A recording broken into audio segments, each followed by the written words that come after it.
നമസ്തേ, ജനഡിബേറ്റിലേക്ക് സ്വാഗതം.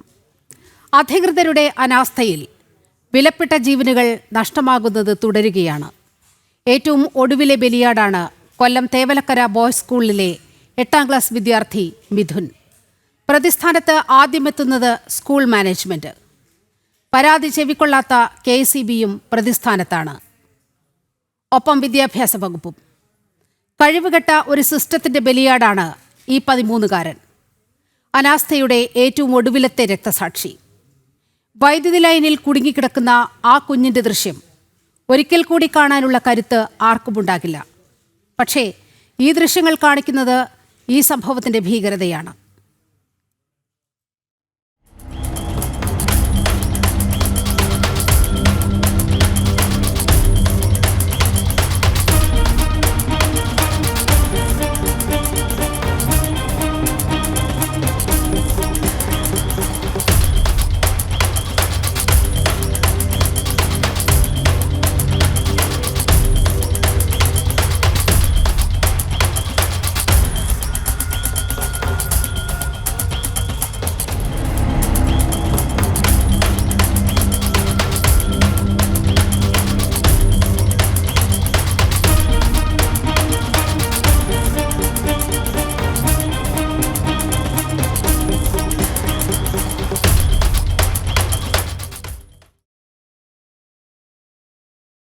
ഈ ചർച്ചയിൽ അതിഥികളായി എത്തുന്നത് BJP പ്രതിനിധി അഡ്വക്കേറ്റ് TS ഉല്ലാസ് ബാബു, കോൺഗ്രസ് സഹയാത്രികൻ N ശ്രീകുമാർ, സാമൂഹിക നിരീക്ഷകരായ MK ഹരിദാസ്, രാജേന്ദ്രൻ എന്നിവരാണ്.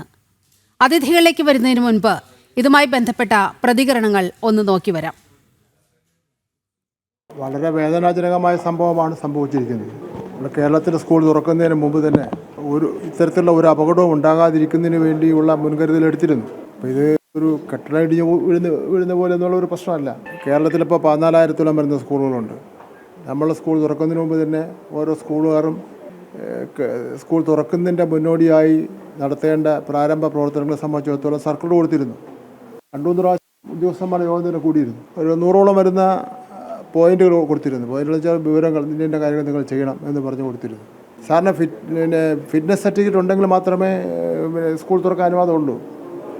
ഇവിടെ യഥാർത്ഥത്തിൽ ഒരു വൈദ്യുതി ലൈനിൻ്റെ പ്രശ്നമാണല്ലോ പറയുന്നത്.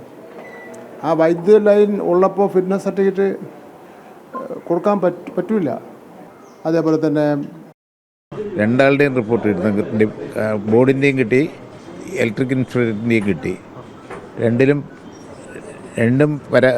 രണ്ടിൻ്റെ കോപ്പിയും കൊടുത്തിട്ടുണ്ട്. അതിൽ പറഞ്ഞതേ ഉള്ളൂ, അത് വീണ്ടും ഒരു ഉയർന്ന തലത്തിലുള്ള ഒരു അന്വേഷണം നടത്തിയിട്ട് നടപടി എടുക്കേണ്ടവരുടെ നടപടി എടുക്കും. അല്ല, അവിടെ സ്കൂളിൽ ഈ ഷെഡ് കെട്ടിയത് പെർമിഷൻ മേടിക്കേണ്ടതാണ്, പഞ്ചായത്തിൻ്റെ പെർമിഷൻ മേടിക്കേണ്ടതാണ്. ഇങ്ങനെ കെട്ടാൻ പാടില്ല, ലൈനിൻ്റെ എത്ര താഴെ കെട്ടാൻ പാടുള്ളൂ എന്നുള്ളത് അതൊക്കെ ലംഘിച്ചിട്ടാണ് അവിടെ ചെയ്തിരിക്കുന്നത്.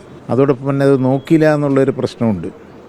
ഇൻസ്പെക്ഷൻ നോക്കിയില്ല എന്ന് ബോർഡിൻ്റെ ഭാഗത്തുനിന്ന് രണ്ട് പ്രശ്നവും ചൂണ്ടിക്കാണിച്ചിട്ടുണ്ട്. അത് വെച്ചിട്ടൊരു കുറ്റകരമായിട്ടുള്ള അനാസ്ഥയാണ് ഈ സംഭവത്തിന് കാരണമായിട്ടുള്ളത്. ഇതിൽ ഏറ്റവും അല്ലെങ്കിൽ ഒന്നാം പ്രതി എന്ന് പറയാവുന്നത് കേരള സ്റ്റേറ്റ് ഇലക്ട്രിസിറ്റി ബോർഡാണ്. പക്ഷേ ഇലക്ട്രിസിറ്റി ബോർഡ് ഈ കാര്യത്തിൽ ഇതിൻ്റെ ഉത്തരവാദിത്തത്തിൽ നിന്ന് കൈയൊഴിയുന്ന സമീപനമാണ് സ്വീകരിച്ചിട്ടുള്ളത്.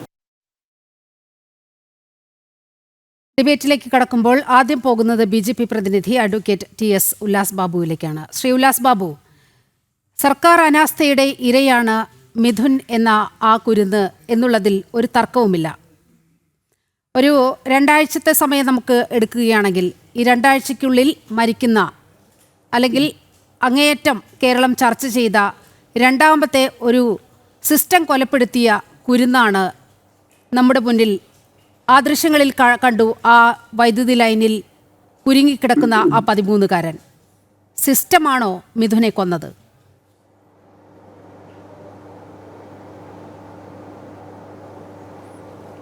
അല്ല നീലിമ, നമ്മളൊരു കാര്യം മനസ്സിലാക്കേണ്ടത്, ഓരോ വിഷയം കേരളത്തിൽ നടക്കുന്ന സമയത്തും ആ വിഷയങ്ങൾ ആ സമയത്ത് അതിനോട് ബന്ധപ്പെട്ട മന്ത്രിമാർ പറയും റിപ്പോർട്ട് തേടിയിട്ടുണ്ട്, ഉദ്യോഗസ്ഥർ പറയും റിപ്പോർട്ട് വരട്ടെ.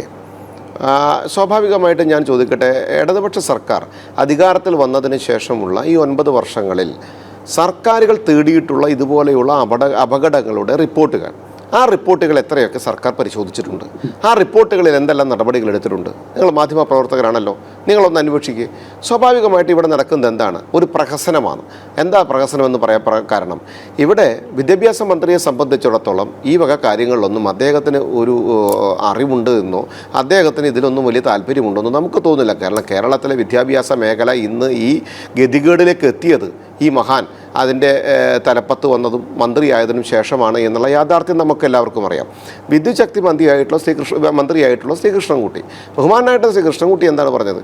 അദ്ദേഹം വൈദ്യുതി വകുപ്പ് അത് നോക്കിയില്ല, അല്ലെങ്കിൽ പഞ്ചായത്തിൽ നിന്ന് സാങ്ഷൻ കിട്ടിയില്ല, അത് അവിടെ അങ്ങനെ ഷെഡ് പണിയാൻ പാടില്ലായിരുന്നു. അപ്പോൾ അവരും അതിന് കൃത്യമായി കൈയൊഴിയുന്നു എന്നുള്ളതാണ്. ഞാൻ ചോദിക്കോട്ടെ, ഈ സർക്കാർ അല്ലെങ്കിൽ ഒരു വിദ്യാലയത്തിൻ്റെ ഭാഗമായിട്ട് ഇതേപോലെയുള്ള കാര്യങ്ങൾ നടക്കുമ്പോൾ എത്രയോ കാര്യങ്ങൾക്ക് വേണ്ടി ജനപ്രതിനിധികളടക്കമുള്ള പഞ്ചായത്ത് പ്രതിനിധികളടക്കമുള്ള നിരവധി ആളുകൾ അല്ലെങ്കിൽ അവിടെ സ്കൂൾ അധ്യാപകരുണ്ടല്ലോ, ഇവരൊക്കെ അവിടെ വരുന്നതും പോകുന്നതും സ്ഥിരമായി പോകുന്ന സ്ഥലങ്ങളല്ലേ, അവർക്ക് ഈ അപകടത്തെ കാണാൻ സാധിച്ചില്ല. വിദ്യാഭ്യാസ വകുപ്പ് ഇതൊന്നും ശ്രദ്ധിക്കാൻ സാധിച്ചില്ല, വൈദ്യുതി വകുപ്പിന് ഇതൊന്നും ശ്രദ്ധിക്കാൻ സാധിച്ചില്ല, ലോക്കൽ KICB ഇതൊന്നും ശ്രദ്ധിക്കാൻ സാധിച്ചില്ല. ഏതെങ്കിലും ഒരു പാവപ്പെട്ടവൻ ഒരു 50 പൈസ കുറവിൻ്റെ അടിസ്ഥാനത്തിൽ ഒരു കറണ്ട് ബില്ല് അടയ്ക്കാൻ വൈകിയ പിറ്റേ ദിവസം ബാറോലിയുമായി ഒരു ഓടി വരുമല്ലോ. അപ്പോൾ അവർക്ക് ഈ കാര്യങ്ങളൊന്നും ശ്രദ്ധിക്കാൻ അവർക്ക് നേരമുണ്ടായില്ല. നഷ്ടപ്പെട്ടത് ആർക്കാണ്? ആ കുട്ടിക്കും ആ കുട്ടിയുടെ കുടുംബത്തിന് നഷ്ടപ്പെട്ടു എന്ന് പറയുന്നത്. നിങ്ങളൊരു കാര്യം മനസ്സിലാക്കണം, ഒരു പയ്യൻ നഷ്ടപ്പെടുന്ന സമയത്ത് ആ വീട് അനുഭവിക്കുന്ന വേദന എന്താണ്? അവരുടെ സ്വപ്നമല്ലേ, അവരുടെ ഭാവിയല്ലേ ആയിരുന്നു. അതൊക്കെ ആ കുടുംബത്തിന് നഷ്ടപ്പെട്ടു പോയില്ലേ? ഇത് കേരളത്തിൽ ഇന്നെന്തെങ്കിലും തുടങ്ങിയതാണോ? ഞാൻ ചോദിച്ചോട്ടെ, ഈ കഴിഞ്ഞ തവണ 1-ാം നമ്പർ കേരളമായിരുന്നില്ല നമ്മുടെ കേരളം. ആ 1-ാം നമ്പർ കേരളത്തിൽ ബിന്ദു എന്ന് പറയപ്പെടുന്ന ഒരു യുവതയുടെ നെറുകിലേക്ക് ആ ബിൽഡിംഗ് വീണ് മരിച്ചതോടുകൂടിയാണല്ലോ 1-ാം നമ്പർ കേരളം തകർന്ന് തരിപ്പണമാകുന്നു എന്ന യാഥാർത്ഥ്യം തിരിച്ചറിഞ്ഞതും ഇതൊക്കെ PR വർക്കിന് കോടിക്കണക്കിന് ഉറുപ്പിക കൊടുത്ത് ഉണ്ടാക്കിയിട്ടുള്ള ഒരു തട്ടിപ്പായിരുന്നു എന്ന് കേരള സമൂഹം മനസ്സിലാക്കിയത്. ആ ബിന്ദുവിനോട് എന്ത് നീതിയാണ് സർക്കാർ കാണിച്ചിട്ടുള്ളത്? കോട്ടയത്ത് നടന്നിട്ടുള്ള മരണത്തിൻ്റെ നെറുകിൽ കയറിയിരുന്ന് വീരവാദമടിച്ച വീണ ജോർജ് എന്ന് പറയപ്പെടുന്ന കേരളം കണ്ട ഏറ്റവും പരാജിതയായ മന്ത്രി, ആ മന്ത്രി എന്ത് നിലപാടെടുത്തു? ആ പഠന റിപ്പോർട്ട് വന്നോ? ആ റിപ്പോർട്ടിൽ ആർക്കെതിരെ നടപടിയെടുത്തു? എന്തുകൊണ്ടാണ് ആ റിപ്പോർട്ടിൽ നിങ്ങൾ നടപടിയെടുത്തത് പൊതുസമൂഹത്തിന് അറിയിക്കാത്തത്? ഇതൊക്കെ ഒരു ചോദ്യചിഹ്നങ്ങളാണ്. നമ്മളൊരു കാര്യം ഈ വിഷയം സംസാരിക്കുമ്പോൾ നമ്മൾ ചർച്ച ചെയ്യുന്ന സമയത്ത് സംസാരിക്കേണ്ടതുണ്ട്. എനിക്കൊരു 3 മിനിറ്റ് നിങ്ങൾ തരണം. അത് കഴിഞ്ഞിട്ട് 2-ാം തവണ നിങ്ങൾ എനിക്ക് സമയം തന്നില്ലെങ്കിൽ അതിൽ കുഴപ്പമില്ല. നോക്കൂ, കേരളത്തിനകത്ത് അധികാരത്തിലേറിയ സർക്കാർ, പിണറായി വിജയൻ്റെ 2-ാം സർക്കാർ, ഇവരെപ്പോഴും കിങ്, ക്യാപ്റ്റൻ, ചങ്കൻ എന്നൊക്കെ വിളിച്ചു കൊണ്ടുവരുന്ന ഇവരുടെ സർക്കാരുണ്ടല്ലോ, ഈ സർക്കാർ അധികാരത്തിൽ കയറിയതിന് ശേഷം ഇവരുടെ മന്ത്രിസഭയിൽ ഓരോന്നും എടുക്കാം. എന്താണുള്ളത്? ആഭ്യന്തരമുണ്ട്, ആരോഗ്യമുണ്ട്, കൃഷിയുണ്ട്, വിദ്യാഭ്യാസമുണ്ട്, ഉന്നത വിദ്യാഭ്യാസമുണ്ട്, കലാകായിക സാംസ്കാരികമുണ്ട്, ക്ഷീരവ്യവസായമുണ്ട്, റവന്യൂ ഉണ്ട്, വൈദ്യുതിയുണ്ട്, ജലമുണ്ട്, ട്രാൻസ്പോർട്ടുണ്ട്, ദേവസ്വമുണ്ട്, പിന്നോക്ക വികസനമുണ്ട്, സഹകരണമുണ്ട്, എക്സൈസ് ഉണ്ട്, പൊതുമരാമത്തുണ്ട്, തദ്ദേശ സ്വയംഭരണ സ്ഥാപനങ്ങളുണ്ട്, അതേപോലെ തന്നെ ഭക്ഷ്യമുണ്ട്. ഓരോ വകുപ്പ് നിങ്ങൾ എടുത്ത് നോക്കണം. ആഭ്യന്തര വകുപ്പ് കൈകാര്യം ചെയ്യുന്ന മുഖ്യമന്ത്രിയുടെ നേതൃത്വത്തിൽ നിങ്ങൾ ഇങ്ങോട്ട് തുടങ്ങ്. അവിടെ എന്താണ് നടക്കുന്നത്? ഏതെങ്കിലും ഒരു ജില്ലയിൽ, ഒരു പഞ്ചായത്തിൽ ഏതെങ്കിലും ഒരു സാഹചര്യത്തിൽ പ്രതിസന്ധി ഇല്ലാത്തതുണ്ടോ? ക്രിമിനൽ ആക്ടിവിറ്റി ഇല്ലാത്ത പഞ്ചായത്തുണ്ടോ? കഞ്ചാവ് കച്ചവടം നടക്കാത്ത പഞ്ചായത്തുണ്ടോ? കഞ്ചാവ് ഉപയോഗിക്കാത്ത സമൂഹമുള്ള നാടുണ്ടോ നമ്മുടെ നാട്ടിൽ? എന്താണ് കേരളം ഇതുപോലത്തെ ഒരു പ്രതിസന്ധിയിലേക്ക് പോയത്? എവിടെയാണ് ആഭ്യന്തര വകുപ്പ് കൈകാര്യം ചെയ്യുന്ന മന്ത്രി? എന്താണ് അദ്ദേഹത്തിന് അതിന് പ്രാപ്തിയില്ലാത്തത്? As a chief minister of Kerala അദ്ദേഹത്തിന് ഉത്തരവാദിത്തമില്ലേ? ഈ നാടിൻ്റെ ചെറുപ്പക്കാരടങ്ങുന്ന സമൂഹം മദ്യം, മയക്കുമരുന്ന് മാഫിയകൾക്ക് അടിമപ്പെട്ടുകൊണ്ട് അതിലേക്ക് വഴിതെറ്റിപ്പോകുന്ന സമയത്ത് അതിനെ പിടിച്ചു നിർത്താൻ ഇവിടുത്തെ പോലീസിന് സാധിക്കുന്നില്ല. ഗുണ്ടാ സംഘങ്ങളെ പിടിച്ചെടുത്താൻ പോലീസിന് സാധിക്കുന്നില്ല. കൊലപാതകങ്ങളെ പിടിച്ചെടുത്താൻ പോലീസിന് സാധിക്കുന്നില്ല. ബോംബറുകളെ പിടിച്ചെടുത്താൻ പോലീസിന് സാധിക്കുന്നില്ല. നിയമവ്യവസ്ഥയെ താറുമാറ് നശിപ്പിച്ച് നാറാണക്കല്ലെടുത്തുകൊണ്ട് ആഭ്യന്തര വകുപ്പ്, കാർഷിക വകുപ്പ് അവിടെ നിൽക്കുന്നുണ്ട്. ഏത് കർഷകനാണ് രക്ഷപ്പെടുന്നത്? നെൽകർഷകൻ രക്ഷപ്പെടുന്നുണ്ടോ? കേരക്കർഷകൻ രക്ഷപ്പെടുന്നുണ്ടോ? റബ്ബർ കർഷകൻ രക്ഷപ്പെടുന്നുണ്ടോ? ഏതെങ്കിലും ഒരു കർഷകൻ്റെ അവസ്ഥ ഇന്ന് നല്ല രീതിയിലാണോ കേരളത്തിൽ പോകുന്നത്? ഇവർ കൊയ്ത നെല്ലിൻ്റെ പൈസ കാലം ഇന്നായിട്ട് കൊടുത്തോ? ക്ഷീരകർഷകൻ്റെ വിഷയം, പശുവിനെ കറന്ന് കിട്ടുന്ന പാല് കൊണ്ടുപോകുന്ന സമയത്ത് 53 രൂപ കിട്ടുന്ന സാഹചര്യത്തിൽ കർഷകൻ വിഷമം അനുഭവിക്കുമ്പോൾ സർക്കാർ എന്താണ് ചെയ്യുന്നത്? റവന്യൂ വിഭാഗത്തിൽ കൃത്യമായി പട്ടയം കൊടുക്കാൻ പോലും അവർക്ക് സാധിച്ചോ? ഉന്നത വിദ്യാഭ്യാസ മേഖല ഓരോ വീടും അനാഥത്വത്തിലേക്ക് പോവുകയാണ് നീലിമ. എല്ലാ കുട്ടികളും അങ്ങ് മാറിപ്പോവാണ്. എവിടേക്കാണ് മാറിപ്പോകുന്നത്? അവർ പല രാജ്യങ്ങളിലേക്ക് പോയി വിദ്യാഭ്യാസത്തിന് വേണ്ടി പോവുകയാണ്. കേരളം ഉന്നത വിദ്യാഭ്യാസ മേഖലയിൽ ഒന്നുമല്ല, ഒരു ചുക്കുമല്ല എന്ന് അവർ തെളിയിക്കില്ല. അവരുടെ യാത്ര കാണുന്നത് ബിന്ദു എന്ന് പറയപ്പെടുന്ന മന്ത്രി ഉന്നത വിദ്യാഭ്യാസ മേഖല ചാർജ് എടുത്ത അന്ന് ഈ നിമിഷം മുതൽ നിങ്ങൾ എടുത്തു നോക്കിയാൽ എല്ലാ ക്യാമ്പസുകളും മാറി ഒരാൾ പോലും ഇല്ലാത്ത അവസ്ഥയാണ്. ആരോഗ്യ മേഖല എന്ത് ആരോഗ്യമാണ് ഇവിടെ നടക്കുന്നത്. നിങ്ങൾ നോക്കും, മെഡിക്കൽ കോളേജുകളായിക്കോട്ടെ, ഹെൽത്ത് സെൻ്ററുകളായിക്കോട്ടെ, ഏതെല്ലാം ചെറിയ ചെറിയ സ്ഥലങ്ങളായിക്കോട്ടെ, എന്താ നടക്കുന്നത്? മരുന്നുണ്ടോ? ഡോക്ടറുണ്ടോ? ജീവനക്കാരുണ്ടോ? ആംബുലൻസ് ഉണ്ടോ? ശുചിമുറികളുണ്ടോ? കിടക്കകളുണ്ടോ? കൃത്യമായ ഏതെങ്കിലും ഒരു ചികിത്സ നടക്കുന്നൊരവസ്ഥയുണ്ടോ? സൂചിയുണ്ടോ? നൂലുണ്ടോ? നിങ്ങൾ നോക്ക്.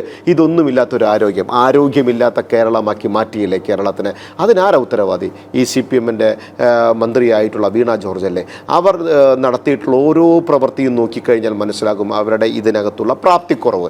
അവിടെ നമ്മൾ ചർച്ച ചെയ്യേണ്ടതല്ലേ? അങ്ങനെ എല്ലാ മന്ത്രി സംവിധാനങ്ങളും എല്ലാം ഓരോ വകുപ്പുകളും എടുത്തു നോക്കിക്കഴിഞ്ഞാൽ ഭക്ഷ്യമായിക്കോട്ടെ, റവന്യൂ ആയിക്കോട്ടെ, എക്സൈസ് ആയിക്കോട്ടെ, അത് മാത്രം ഇങ്ങനെ കള്ള് വിറ്റ് കൊണ്ടുപോകുന്നുണ്ട്. പൊതുമരാമത്ത് ഏതെങ്കിലും കുണ്ടില്ലാത്ത, കുഴിയില്ലാത്ത, റോഡില്ലാത്ത, തോടില്ലാത്ത, പാലില്ലാത്ത കേരളമല്ലേ സാർ ഇവിടെയുള്ളത്? അത് ആരുടെ ഉത്തരവാദിത്തമാണ്? സർക്കാരിൻ്റെ ഉത്തരവാദിത്തമല്ലേ? പൊതുസമൂഹത്തിനോട് ഒരു കമ്മിറ്റ്മെൻ്റ് ഇല്ലേ സർക്കാരിന്? പൊതുസമൂഹത്തിനോട് ഉത്തരവാദിത്തമില്ലേ സർക്കാരിന്? ആ സർക്കാർ എന്തുകൊണ്ട് നടപ്പിലാക്കുന്നില്ല എന്നുള്ളതാണ്.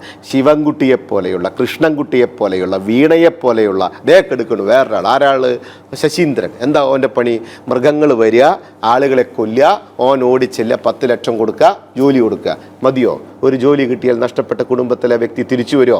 അപ്പോൾ സർക്കാർ എന്ന് പറയപ്പെടുന്നത് ഒരു പാട്ടുപന്നീനെ പിടിക്കാൻ പ്രാപ്തിയില്ലാത്ത, ഒരു ആനയെ പിടിച്ച് മെരുക്കാൻ പ്രാപ്തിയില്ലാത്ത, ഒരു ആടിനെ പിടിച്ച് മെരുക്കാൻ സാധിക്കാത്ത ഒരു സർക്കാർ, 4 വേലി കെട്ടാൻ പ്രാപ്തിയില്ലാത്ത സർക്കാർ, ശമ്പളം കൊടുക്കാൻ പ്രാപ്തിയില്ലാത്ത സർക്കാർ, ക്ഷേമ പെൻഷൻ കൊടുക്കാൻ സാധിക്കാത്ത സർക്കാർ, വിദ്യാർത്ഥികളെ സംരക്ഷിക്കാൻ പറ്റാത്ത സർക്കാർ, ഉച്ചഭക്ഷണം കൃത്യമായി കൊടുക്കാൻ സാധിക്കാത്ത സർക്കാർ, മരുന്ന് കൊടുക്കാൻ സാധിക്കാത്ത സർക്കാർ, വൈദ്യുതി കൃത്യമായി കൈകാര്യം ചെയ്യാൻ വില കൂട്ടിക്കൊണ്ട് കൈകാര്യം ചെയ്യുന്ന സർക്കാർ, വെള്ളം കൃത്യമായി എത്തിക്കാൻ സാധിക്കാത്ത സർക്കാർ, സാധാരണക്കാരൻ്റെ അന്നത്തിന് പ്രശ്നം, വെള്ളത്തിന് പ്രശ്നം, വെളിച്ചത്തിന് പ്രശ്നം, അവൻ്റെ ആരോഗ്യത്തിന് പ്രശ്നം, അവൻ്റെ തൊഴിലിന് പ്രശ്നം, അവൻ്റെ നിലനിൽപ്പിന് തന്നെ പ്രശ്നം വരുന്ന രീതിയിലേക്ക് കേരളത്തിൻ്റെ പ്രതിസന്ധികളെ എത്തിച്ചത് കാഴ്ചപ്പാടില്ലാത്ത സർക്കാരിൻ്റെ പ്രവർത്തനമാണെന്നുള്ള ബോധ്യമാണ്. കാരണം ഇവിടെ സർക്കാരിന് നേരമില്ല. സർക്കാർ ഇവിടെ മതങ്ങൾ, വർഗീയത, പാദപൂജ, ഇതൊക്കെയാണല്ലോ ഇപ്പോഴത്തെ ചർച്ച. നിങ്ങൾ ആലോചിച്ച് നോക്കണം. ബിന്ദുവിൻ്റെ വിഷയം വന്ന് കേരളം ആരോഗ്യ മേഖല നേരിടുന്ന പ്രയാസങ്ങളും കേരളം കുത്തഴിഞ്ഞ രീതിയിൽ പോകുന്നു എന്ന ചർച്ചകളിലേക്ക് കേരളത്തിൻ്റെ അകത്ത് തെരുവീതികൾ വന്ന സമയത്ത് എന്താ സർക്കാർ ചെയ്തേ? സർക്കാർ അപ്പോൾ അവിടെ പാദപൂജയെ കുറിച്ച് ചർച്ചയ്ക്ക് ഷിഫ്റ്റ് കൊണ്ടുപോയി SFIയുടെ പിള്ളേരെ വെച്ചിട്ട് തെമ്മാടിത്തരങ്ങൾ മുഴുവൻ ക്യാമ്പസുകളിൽ കാണിച്ച ചർച്ച. മാത്രവുമല്ല, ആ വിഷയം വഴിതിരിച്ചുവിടാൻ വേണ്ടി മാധ്യമങ്ങളെ അടക്കം ഉപയോഗപ്പെടുത്തുന്ന ശൈലിയിലേക്ക് CPM മാറി എന്നല്ലേ ഈ ഘട്ടത്തിൽ പറയേണ്ടത് ശ്രീ ഉല്ലാസ് ബാബു? അല്ല, ഇടതുപക്ഷ രാഷ്ട്രീയ സംവിധാനത്തിന് വിടുപണി ചെയ്യുന്ന മാധ്യമവർഗത്തിൻ്റെ ഒരു വലിയ കൂട്ടം തന്നെ കേരളത്തിൽ നിലനിൽക്കുന്നുണ്ട് എന്നുള്ളതിൻ്റെ കൃത്യമായ തെളിവല്ലേ സമൂഹത്തിനോട് പ്രതിബദ്ധതയില്ലാത്തതിൻ്റെ അടിസ്ഥാനത്തിൽ സമൂഹം നേരിടുന്ന പ്രശ്നത്തെ സമൂഹത്തിൻ്റെ വക്താക്കളായി സംസാരിക്കുന്നു എന്ന വ്യാജേന ഇവിടെ കാര്യങ്ങൾ കൈകാര്യം ചെയ്യുന്ന മാധ്യമങ്ങൾ സർക്കാരിൻ്റെ ഒപ്പം നിന്നുകൊണ്ട് അവിടെ രാഷ്ട്രീയം സംസാരിക്കുന്നിടത്ത് വർഗീയം കുത്തിവെച്ച്, മതവിദ്വേഷം കുത്തിവെച്ച്, പരസ്പര വൈരാഗ്യങ്ങളുണ്ടാക്കി തമ്മിത്തല്ലിക്കുന്നതിൻ്റെ സ്വഭാവം കാണിച്ച് ഈ വിഷയത്തെ ട്വിസ്റ്റ് ചെയ്ത് കൊണ്ടുപോയി. നിങ്ങൾ കർഷകൻ്റെ പ്രശ്നം ചർച്ച ചെയ്യുമോ? നിങ്ങൾ വിദ്യാർത്ഥികളുടെ പ്രശ്നം ചർച്ച ചെയ്യുമോ? നിങ്ങൾ ആരോഗ്യ മേഖല ഉണ്ടാകുന്ന പ്രശ്നങ്ങളെ ചർച്ച ചെയ്യുമോ? നിങ്ങൾ പൊതുമരാമത്ത് മേഖല ഉണ്ടാകുന്ന പ്രശ്നങ്ങളെ ചർച്ച ചെയ്യുമോ? തദ്ദേശ സ്വയംഭരണ സ്ഥാപനങ്ങളിൽ നടക്കുന്ന പ്രശ്നങ്ങളെ ചർച്ച ചെയ്യുമോ? എന്തിന്? ഒരു പേപ്പട്ടി, ഒരു പട്ടി കടിക്കാത്ത നാട് ഇവിടെ നമുക്ക് സ്വപ്നം കാണാൻ പറ്റുന്നില്ല. ഏതെങ്കിലും ഒരു പഞ്ചായത്ത് തദ്ദേശ സ്വയംഭരണ സ്ഥാപനങ്ങളിലേക്ക് തെരഞ്ഞെടുപ്പ് നടക്കാൻ നിൽക്കല്ലേ? ഒരു പഞ്ചായത്തിന് പറയാൻ പറ്റുമോ ഇവിടെ പട്ടികളുടെ ശല്യമില്ല, പേപ്പട്ടികളുടെ ശല്യമില്ല, കുട്ടികൾക്കും ചെറുപ്പക്കാർക്കും സാധാരണക്കാർക്കും പാവപ്പെട്ടവർക്കും ഒക്കെ നടന്നു പോകേണ്ട വഴികളിൽ കൃത്യമാണ് എന്ന് ഒരു പഞ്ചായത്തിന് ഈ കേരളത്തിൽ അഭിമാനത്തോടു കൂടി പറയാൻ സാധിക്കുമോ? പേപ്പട്ടിയെ നിറഞ്ഞ് ആ ഒരു പട്ടിയെ കെട്ടി കൂട്ടിലിടാൻ പോലും പ്രാപ്തിയില്ലാത്ത സർക്കാരല്ലേ? ആ പട്ടി ഒന്ന് കടിച്ചാൽ ഒരു മരുന്ന് കുത്തിവെക്കാൻ, മരുന്ന് കൊടുക്കാൻ സാധിക്കാത്ത സർക്കാരല്ലേ ഇന്നൊരു പിഞ്ചു കുഞ്ഞിൻ്റെ ജീവൻ പോയ സമയത്ത്, അല്ലെങ്കിൽ ഒരു പയ്യൻ ഒരു നല്ല മിടുക്കനായി വളർന്നു വന്ന് നാളെയുടെ ഭാവിയിൽ വളർന്ന് അവൻ്റെ കുടുംബം സംരക്ഷിച്ച് നല്ലൊരു കുട്ടി, നല്ല സമൂഹത്തിൽ വളർന്നു വരേണ്ട ഒരു കുട്ടി ഇന്ന് നഷ്ടപ്പെട്ടില്ലേ? ആരുടെ ഉത്തരവാദിത്തമില്ലായ്മയാണ്? സർക്കാരിൻ്റെ, മാനേജ്മെൻറ്റിൻ്റെ. ശിവൻകുട്ടിയുടെ പ്രസംഗം കേട്ടില്ലേ നിങ്ങൾ? അവൻ്റെ പ്രസംഗം എന്താ പറയുന്നത്?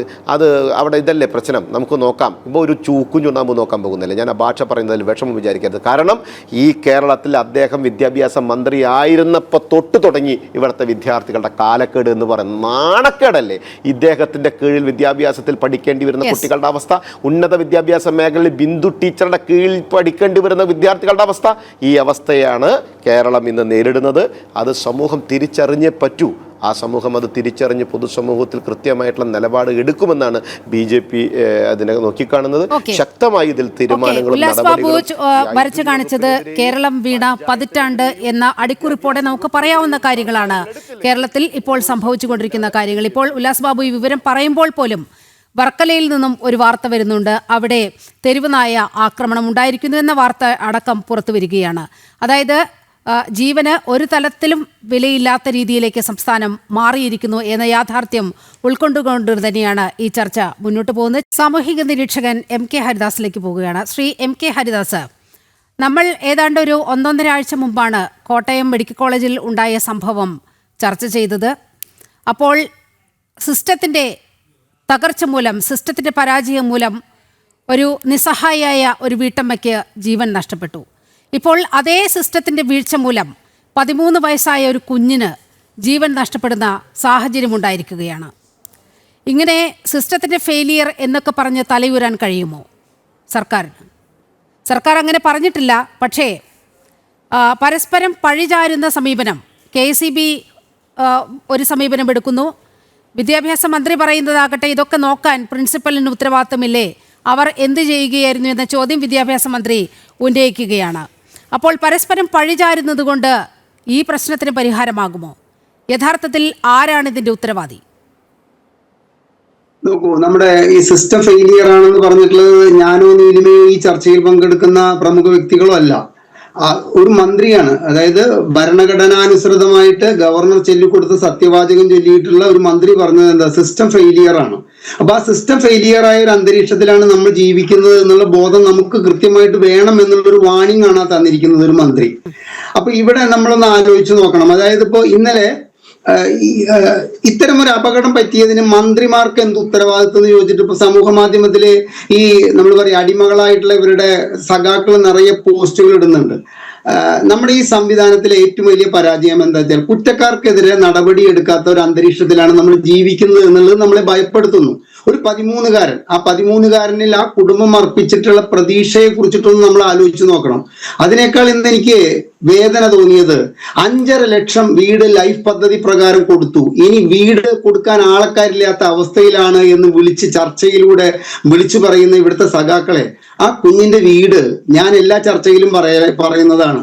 ഒരു ആകാശ ദൃശ്യത്തിലൂടെ നോക്കിക്കഴിഞ്ഞാൽ കേരളത്തിലെ ഒരു ചുരുങ്ങിയത് 2 ലക്ഷം 3 ലക്ഷം വീടുകൾ, നീല ടാർപ്പായിട്ടുള്ള വീടുകൾ കാണാമെന്ന് പറയുമ്പോൾ നമ്മളെയൊക്കെ അങ്ങേയറ്റം അവഹേളിച്ചിരുത്തുന്ന ഈ ചാനൽ ചർച്ചയിൽ പങ്കെടുക്കുന്ന അടിമകളായ CPM-ന്റെ പ്രവർത്തകര് ആ കുഞ്ഞിന്റെ വീട് ഒരു നീല ടാർപ്പാളിട്ടിട്ടുള്ള ഒരു വീട് ആണെന്നുള്ളത് സത്യത്തിൽ പറഞ്ഞ തൊണ്ടയിട്ടാണ് ഞാൻ പറയുന്നത്.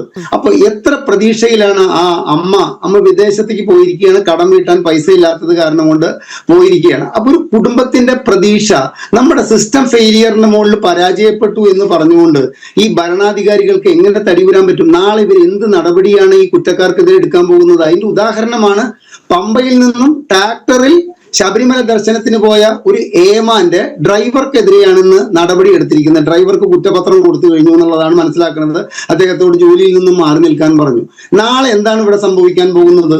ഇന്നൊരു പക്ഷെ ഡ്യൂട്ടിയിലില്ലാത്ത ഒരു ലൈൻമാനെതിരെ ഒരു കുറ്റപത്രം കൊടുത്ത് ഒരു ചാർജ് ഷീറ്റ് കൊടുത്ത് 6 മാസത്തെ സസ്പെൻഷൻ കൊടുത്തിട്ട് ഈ പ്രശ്നത്തിൽ ഞങ്ങൾ എല്ലാവിധ നടപടിയും എടുക്കുമെന്ന് പറയാൻ മടിയില്ലാത്ത ഒരു സർക്കാരാണ് നമ്മുടെ കേരളം ഭരിക്കുന്നത് എന്നുള്ളത് നമുക്ക് കൃത്യമായിട്ട് നമ്മുടെ ജീവനും സ്വത്ത് സംരക്ഷിക്കുന്ന കാര്യത്തില് കഴിഞ്ഞ 9 വർഷവും 2 മാസവുമായിട്ട് നമ്മൾ അന്തം വിട്ട് നിൽക്കുകയാണ്. എന്ത് ജീവനാണ് ഇവർ സംരക്ഷിക്കുന്നത്? എന്ത് സ്വത്താണ് ഇവർ സംരക്ഷിക്കുന്നത്? കുത്തഴിഞ്ഞൊരു ആഭ്യന്തര വകുപ്പിന് ഒരു ആഭ്യന്തര വകുപ്പ് മന്ത്രി ഉണ്ടോ എന്ന് തന്നെ ഈ സിസ്റ്റം ഫെയിലിയർ ആയിട്ടുള്ള അവസ്ഥയിൽ നമ്മൾ ചിന്തിക്കേണ്ട നിലയിലാണ് ആഭ്യന്തര വകുപ്പിന്റെ കാര്യങ്ങൾ മുൻപോട്ട് പോകുന്നത്. ഞാൻ നീലിമയുടെ ശ്രദ്ധയിലേക്കും പ്രേക്ഷകരുടെ ശ്രദ്ധയിലേക്കും 2 കാര്യങ്ങൾ കൊണ്ടുവരാം. ഒന്ന്, വയനാട് ക്ലാസ് റൂമിൽ നിന്നും പാമ്പുകടി ഏറ്റിട്ട് ഒരു 11 വയസ്സുകാരി മരിച്ചു. ആ മരിച്ച കാര്യത്തിലെ എന്ത് നടപടിയാണ് സ്കൂളിനെതിരെടുത്തത്, അല്ലെങ്കിൽ ആ സ്കൂളിന്റെ മേൽനോട്ടം വഹിക്കുന്ന മാനേജ്മെന്റിനെതിരെടുത്തത്? നീ അതും പോട്ടെ, അവിടെ ഒരു AE ഉണ്ട്, DE ഉണ്ട്, നമ്മുടെ ഡെപ്യൂട്ടി വിദ്യാഭ്യാസ ഡയറക്ടറുടെ കീഴിലാണ് ഇതൊക്കെ. അത് കഴിഞ്ഞു കഴിഞ്ഞാൽ വിദ്യാഭ്യാസ ഡയറക്ടർ ഉണ്ട്. ഇവർക്കെതിരെയൊക്കെ ഇങ്ങനെ പാമ്പുകടി ഏൽക്കുന്ന വിധത്തിൽ ഒരു കുട്ടികൾ ക്ലാസ്സിലേക്ക് വരുമ്പോൾ പാമ്പിന് താമസിക്കാൻ മാത്രമുള്ള മാളങ്ങൾ ഉണ്ടോ എന്ന് നോക്കാൻ പോലും നമ്മുടെ സംവിധാനം സുരക്ഷിതമല്ല. ആ സമയത്താണ് വിടുവായത്വം മാത്രം പറയുന്ന ശിവൻകുട്ടി എന്ത് പറഞ്ഞത്? സർക്കാർ സ്കൂളുകൾ 5 നക്ഷത്ര ഹോട്ടലുകളാണെന്ന് ധരിച്ചുകൊണ്ട് അവിടേക്ക് വിദേശ ടൂറിസ്റ്റുകൾ കയറിപ്പോകുന്ന അവസ്ഥയാണ് നമ്മുടെ സർക്കാർ സ്കൂളുകൾക്ക് എന്ന് പറഞ്ഞിട്ടുള്ളത്. ഈ പാമ്പ് കടിയേറ്റതിന്റെ 15-ാം ദിവസമാണ് ഇദ്ദേഹം ഇത് പറഞ്ഞു കഴിഞ്ഞ് മണിക്കൂറുകൾ കഴിഞ്ഞപ്പോൾ ചെറുതുരുത്തിയിൽ നിന്നും നിങ്ങളുടെ മാധ്യമപ്രവർത്തകർ റിപ്പോർട്ട് ചെയ്തത് എന്താ, അവിടെ ഒരു LP സ്കൂളിന്റെ മേൽക്കൂരയിലെ കോൺക്രീറ്റ് അടർന്നു വീണിട്ട് ഒരു കുട്ടിയുടെ തല പൊട്ടിയിട്ട് കുറെ സ്റ്റിച്ച് ഇടേണ്ടി വന്നു എന്നുള്ള വാർത്തയാണ് പുറത്തു വന്നിരിക്കുന്നത്. അപ്പൊ ഈ രണ്ട് സംഭവങ്ങളിലൊക്കെ കുറ്റക്കാർക്കെതിരെ നടപടി എടുത്തു കഴിഞ്ഞാൽ നമുക്കൊരു സമാധാനമുണ്ട്. നാളെ ഒരു 13-കാരൻ മരിച്ചതിന് കൃത്യമായ കുറ്റക്കാർക്കെതിരെ നടപടിയെടുക്കാൻ വേണ്ടിയിട്ട് നമ്മുടെ സർക്കാർ തയ്യാറായി എന്നുള്ള നിലയ്ക്ക് നമുക്ക് ആശ്വസിക്കാം. ഇനി അടുത്തത് എന്താ, ബിന്ദു മരിച്ചിട്ട് ഇപ്പൊ ഏകദേശം 21 ദിവസം കഴിഞ്ഞിരിക്കുകയാണ്. എന്താണ് സംഭവിച്ചിരിക്കുന്നത്? ബിന്ദു എന്തിനാ കെട്ടിടത്തിൽ പോയി എന്നുള്ള ചോദ്യങ്ങളും 2 മന്ത്രിമാരുടെ സാന്നിധ്യത്തില് ജീവന് വേണ്ടി പിടയുന്ന ഒരു സ്ത്രീ കെട്ടിടാവശിഷ്ടങ്ങൾക്കുള്ളിൽ കുടുങ്ങിക്കിടക്കേണ്ട അവസ്ഥയും വന്നിട്ടുള്ള ഈ കേരളത്തിലെ അവിടെ കുറ്റക്കാർക്ക് ആ സൂപ്രണ്ടിനോട്, ആ മെഡിക്കൽ കോളേജ് സൂപ്രണ്ടിനോട് തൽക്കാലം താങ്കൾ അവധിയെടുത്ത് മാറി നിൽക്കൂ എന്ന് പറയാനുള്ള ഒരു സാമാന്യ മര്യാദ ഈ സർക്കാർ കാണിച്ചിട്ടുണ്ടോ?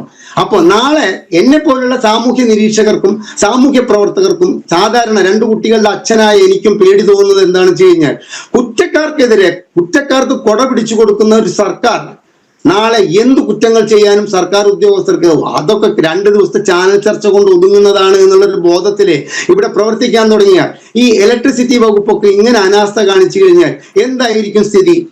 കോഴിക്കോട് കുറ്റിക്കാട്ടൂര് ഒരു 19-കാരൻ അദ്ദേഹത്തിന്റെ ഏവിയേഷൻ കോഴ്സിന് ചേർന്നിട്ട് ആദ്യത്തെ ദിവസം ആ കോഴ്സിന് ചേരാൻ വേണ്ടി പോകുമ്പോഴാണ് ബസ് സ്റ്റോപ്പിൽ ബസ് കാത്തു നിൽക്കുന്ന ബസ് സ്റ്റോപ്പിൽ തൂണിൽ ചാരിയിട്ട് ഷോക്ക് അടിച്ച് മരിച്ചത്. ഏകദേശം ഒരു 16 മാസമായി. ഏതെങ്കിലും കുറ്റക്കാർക്കെതിരെ നടപടി എടുത്തതായിട്ട് എനിക്ക് നീലിമയ്ക്കും ഈ ചർച്ചയിൽ പങ്കെടുക്കുന്നവർക്കും പറയാൻ പറ്റുമോ? നമ്മുടെ സിസ്റ്റം ഫെയിലിയർ ആണ് എന്നുള്ളത് മന്ത്രിക്ക് തോന്നിയത്, വനിതാ മന്ത്രിക്ക് തോന്നിയത്, ആരോഗ്യവകുപ്പ് മന്ത്രി വീണ ജോർജിന് തോന്നിയത് ഇന്നാണെങ്കിൽ നമുക്കത് തോന്നാൻ തുടങ്ങിയിട്ട് 9 വർഷമായി. ഇവർ അധികാരത്തിൽ കയറി ആദ്യത്തെ കൊല്ലം നമ്മൾ വിചാരിച്ചു ഒരു മധുവിധു കാലഘട്ടമാണെന്ന് വിചാരിച്ചു കഴിഞ്ഞാൽ അത് കഴിഞ്ഞിട്ടുള്ള കാലഘട്ടത്തിൽ ഇവരുടെ നിഷ്ക്രിയത്വം കൊണ്ട് സംസ്ഥാനത്ത് നേരിടുന്ന ദുരന്തങ്ങൾ പോലും നേരിടാൻ വയ്യാത്തൊരവസ്ഥയിലാണ്. ഒരു റവന്യൂ വകുപ്പുണ്ട് നമുക്ക്. ആ റവന്യൂ വകുപ്പിന് എന്താ, ചൂരൽമലയിലും പെട്ടിമുടിയിലും നമ്മൾ കണ്ടു ഈ റവന്യൂ വകുപ്പ് ദുരന്തമുണ്ടാകുന്നത് റവന്യൂ വകുപ്പല്ല മല താഴേക്ക് തള്ളിയിടുന്നത്. ഇത്തരം ദുരന്തങ്ങളിൽ കർമ്മശേഷിയോടുകൂടി ഉണർന്നു പ്രവർത്തിക്കാൻ റവന്യൂ വകുപ്പിനാവാത്തതിന്റെ പിടിപ്പുകേട് നമ്മൾ ഇപ്പോഴും ചൂരൽമലയിൽ കണ്ടുകൊണ്ടിരിക്കുകയാണ്. അവർക്ക് കൊടുക്കാന്ന് പറഞ്ഞാൽ 300 രൂപയോ അവരുടെ വാടകയോ കൃത്യമായിട്ട് കൊടുക്കാൻ ഇവിടുത്തെ റവന്യൂ വകുപ്പിന് സാധിക്കുന്നില്ല.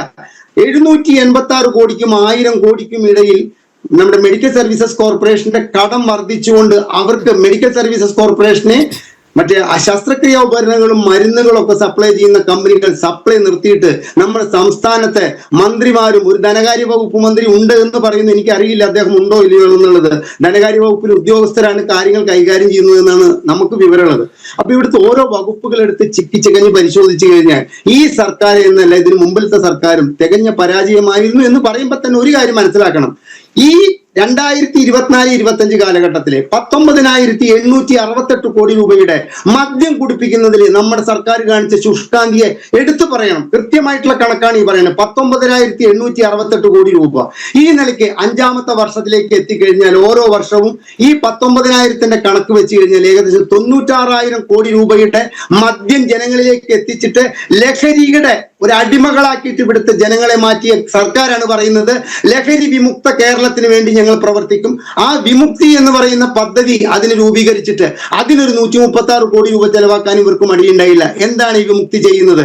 എത്ര പേർ വിമുക്തിയിൽ ചികിത്സ നേടിക്കൊണ്ട് ഈ മദ്യാസക്തിയിൽ നിന്നും പിന്മാറി? എത്ര പേർ സിന്തറ്റിക് ലഹരിയിൽ നിന്നും പിന്മാറി? ഒരു കണക്കുമില്ല. 136 കോടി രൂപ അതിനും 86 കോടി രൂപ അതിന്റെ പരസ്യത്തിനും ചെലവാക്കാൻ ഈ സർക്കാർ തയ്യാറായ, നമ്മൾ പറയില്ലേ, അന്ധമായ ഇത്തരത്തിൽ ഞങ്ങൾ പൈസ ചെലവാക്കുന്നു ഒരു മേൽനോട്ടവുമില്ല. ഇന്ന് ഈ സ്കൂളിൽ ഈ ഷെഡ് പണിതത് ആരാണ് എന്നുള്ളത് മന്ത്രി ചോദിക്കുന്നത് നമ്മളോടാണ്. ആരാണ് ഇവിടെ ഷെഡ് പണിതത്? ആർക്കാണ് ഈ ഷെഡ് പണിയാനുള്ള ഉത്തരവാദിത്വം? ഇത് CPM-ന്റെ കീഴിലുള്ള ഒരു മാനേജ്മെന്റ് ആണ് ഈ സ്കൂൾ നടത്തുന്നത് എന്നുള്ളത് കൊണ്ട് തന്നെ ന്യായീകരണ തൊഴിലാളികൾ ഇന്ന് ഈ സംഭവം നടന്നപ്പോൾ ഒരു 13-കാരന്റെ മരണമാണെന്ന് പോലും നോക്കാതെയാണ് ന്യായീകരിക്കുന്നത്. ഇന്ന് ഞാൻ മറ്റൊരു ചാനൽ ചർച്ചയിൽ പങ്കെടുത്തപ്പോൾ അവിടെ പങ്കെടുത്തത് ജില്ലാ പഞ്ചായത്ത് പ്രസിഡന്റാണ്. അദ്ദേഹം പറഞ്ഞത് കുട്ടിയുടെ ചെരുപ്പ് പോയപ്പോ കുട്ടി അത് എടുക്കാൻ കയറി, കുട്ടി കാല് വഴിക്കപ്പോ കമ്പിയിൽ കയറി പിടിച്ചു. ഊഞ്ഞാല് പോലെയല്ലേ നീലിമ നിങ്ങളുടെ ചാനലുകളിലൊക്കെ ഞങ്ങൾ കാണുന്നത്? ഊഞ്ഞാല് പോലെ ഒരു കമ്പി ഞാന്ന് നിൽക്കുന്ന ഒരു സ്കൂളിന്റെ മുകളിലൂടെ ഒരു കമ്പി ഞാന്ന് നിൽക്കുന്നത് ഒരു അധികൃതരും കണ്ടില്ല എന്ന് പറയുമ്പോൾ നമ്മൾ എങ്ങനെയാണ് സുരക്ഷിതമായിട്ട് സർക്കാർ ആശുപത്രിയിൽ പോയി കൂട്ടിയിരിക്കാൻ നിൽക്കുന്നവർക്ക് അവർക്ക് പ്രാഥമിക ആവശ്യങ്ങൾ നിർവഹിക്കാൻ പോയി കഴിഞ്ഞാൽ തിരിച്ചു വരുമെന്ന് ഒരു ഉറപ്പുമില്ല. സ്കൂളിലേക്ക് പോകുന്ന കുട്ടികൾ പാമ്പ് കടിച്ചിട്ട് മരിക്കാം, ഇലക്ട്രിസിറ്റി ഷോക്ക് ഏറ്റിട്ട് മരിക്കാം.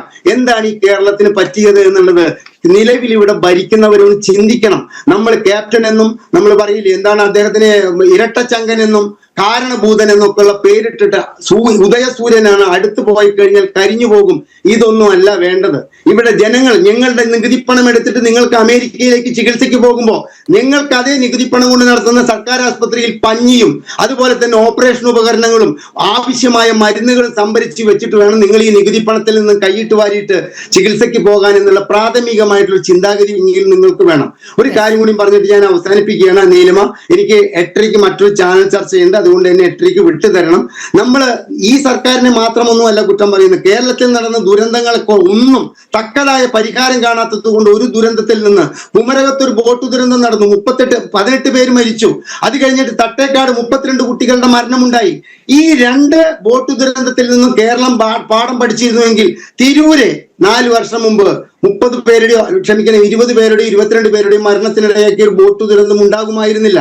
അപ്പൊ ഈ സർക്കാർ മാത്രമല്ല, കേരളം ഭരിച്ച എല്ലാ സർക്കാരുകളും കാലാകാലം ജനങ്ങളെ കേവലം നികുതിയുടെ ATM ആയിട്ട് കണ്ടതിന്റെ ദൂഷിത ഫലങ്ങളുടെ അവസാനത്തെ ഇരയാവട്ടെ ഈ പാവം കുഞ്ഞും ആ കുഞ്ഞിന്റെ വീട്ടുകാരും എന്ന് നമുക്ക് ആഗ്രഹിക്കാനേ തരമുള്ളൂ. ഇനി ഇത്തരം ഒരു ദുരന്തത്തിന് സംസാരിക്കാൻ എനിക്ക് ആയുസ് തരരുത് എന്നാണ് എന്റെ ആഗ്രഹം. നീലിമ, ഓക്കെ. ഇപ്പോൾ വലത് രാഷ്ട്രീയ നിരീക്ഷകൻ N. ശ്രീകുമാർ കൂടി നമ്മോടൊപ്പം ചേരുകയാണ്. N. ശ്രീകുമാർ, അങ്ങയുടെ ശ്രദ്ധയിലേക്ക് ഒരു കാര്യം ഞാൻ ഓർമ്മിപ്പിക്കുകയാണ്. വയനാട് 11 വയസ്സുകാരിയായ ഷഹല പാമ്പ് കടിയേറ്റ് മരിച്ച ഒരു സംഭവം. ആ സംഭവത്തിൻ്റെ തൊട്ട് പിന്നാലെ അന്ന് വയനാട് MP ആയിരുന്ന രാഹുൽ മുഖ്യമന്ത്രിക്ക് ഒരു കത്ത് അയക്കുന്നുണ്ട്. സ്കൂളുകളിൽ സമഗ്രമായ സുരക്ഷാ ഓഡിറ്റിംഗ് നടത്തണമെന്നാവശ്യപ്പെട്ടുകൊണ്ട്. അപ്പോൾ വയനാട് മാത്രമല്ല അദ്ദേഹം പറഞ്ഞത്, കേരളത്തിലെ മൊത്തം സ്കൂളുകളിൽ ഇത്തരത്തിലൊരു സുരക്ഷാ ഓഡിറ്റ് നടത്തേണ്ട ഒരു സാഹചര്യമുണ്ട്, അത് നടത്തണമെന്ന് പറഞ്ഞു. പക്ഷേ അത് പൂർണ്ണമായും സംസ്ഥാന സർക്കാർ നിരാകരിച്ചു. അങ്ങനെ ഒരു ക്രെഡിറ്റ് രാഹുലിന് കൊടുക്കേണ്ടതില്ല എന്ന് സർക്കാർ തീരുമാനിച്ചു. പക്ഷേ അന്ന് കോൺഗ്രസിൻ്റെ സമുന്നത നേതാവാണ് ഈ വിഷയം ഉന്നയിച്ചത്. ഒരു ഫോളോ അപ്പ് കോൺഗ്രസിൻ്റെ ഭാഗത്തു നിന്ന് ഉണ്ടായില്ല എന്നാണ് ഞാനിപ്പോൾ മനസ്സിലാക്കുന്നത്. എന്തുകൊണ്ടാണ് പ്രതിപക്ഷം ഇപ്പോൾ MK ഹരിദാസ് ചൂണ്ടിക്കാണിച്ചതുപോലെ ഇപ്പോൾ ഈ 10 വർഷത്തെ കണക്ക് മാത്രമല്ല, 2ാം പിണറായി സർക്കാരിൻ്റെ വരെയുള്ളത് മാത്രമല്ല, അതിനു മുൻപും ഉണ്ടായിട്ടുള്ള സംഭവങ്ങളിൽ എടുത്തിരിക്കുന്ന സമീപനം, കുറ്റവാളികളെ കർശന ശിക്ഷയ്ക്ക് വിധേയമാക്കാത്തത്, അങ്ങനെ ഒരു സിസ്റ്റത്തിൻ്റെ കെടുകാര്യസ്ഥത കേരളത്തിൽ തുടരുകയാണ്. അപ്പോൾ ഈ 10 വർഷത്തിനിടയിൽ പ്രതിപക്ഷവും ഇക്കാര്യങ്ങൾ വളരെ സീരിയസ് ആയി എടുക്കുന്നില്ല എന്നുള്ള ഒരു ആരോപണം കൂടി പുറത്തു വന്നിരിക്കുകയാണ്. അങ്ങയുടെ പ്രതികരണം?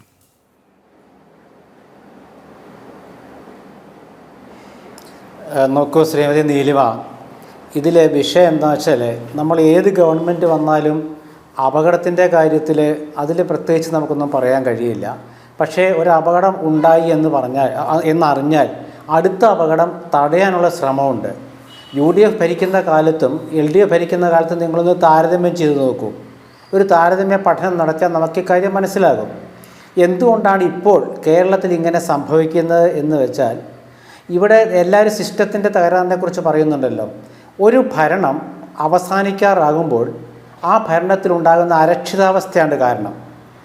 ഇനിയും അധികാരത്തിൽ വരില്ല എന്ന് മന്ത്രിമാർക്ക് തോന്നിയാൽ പിന്നീട് അവർ ജനകീയമായി മാറില്ല. ആ ജനകീയമാകാത്തതിൻ്റെ കുഴപ്പമാണെന്ന്. ഞാൻ അല്പം മുമ്പ് ഒരു ചാനലിൽ ഒരു നൃത്തം കണ്ടു. നമ്മുടെ മന്ത്രി CPIയുടെ വനിതാ മന്ത്രി എറണാകുളത്ത് അവരുടെ സമ്മേളനത്തിൽ മഹിളാ നേതാക്കളുമായിട്ട് സുംബ ഡാൻസ് ചെയ്യുന്നു എന്നാണ് ആ മാതൃഭൂമി ചാനലിൽ നിന്ന് അല്പം മുമ്പ് ഒരു ദൃശ്യം കാണിച്ചത്. അങ്ങനെയാണെങ്കിൽ അത് വളരെ ക്രൂരമല്ലേ നീലിമ?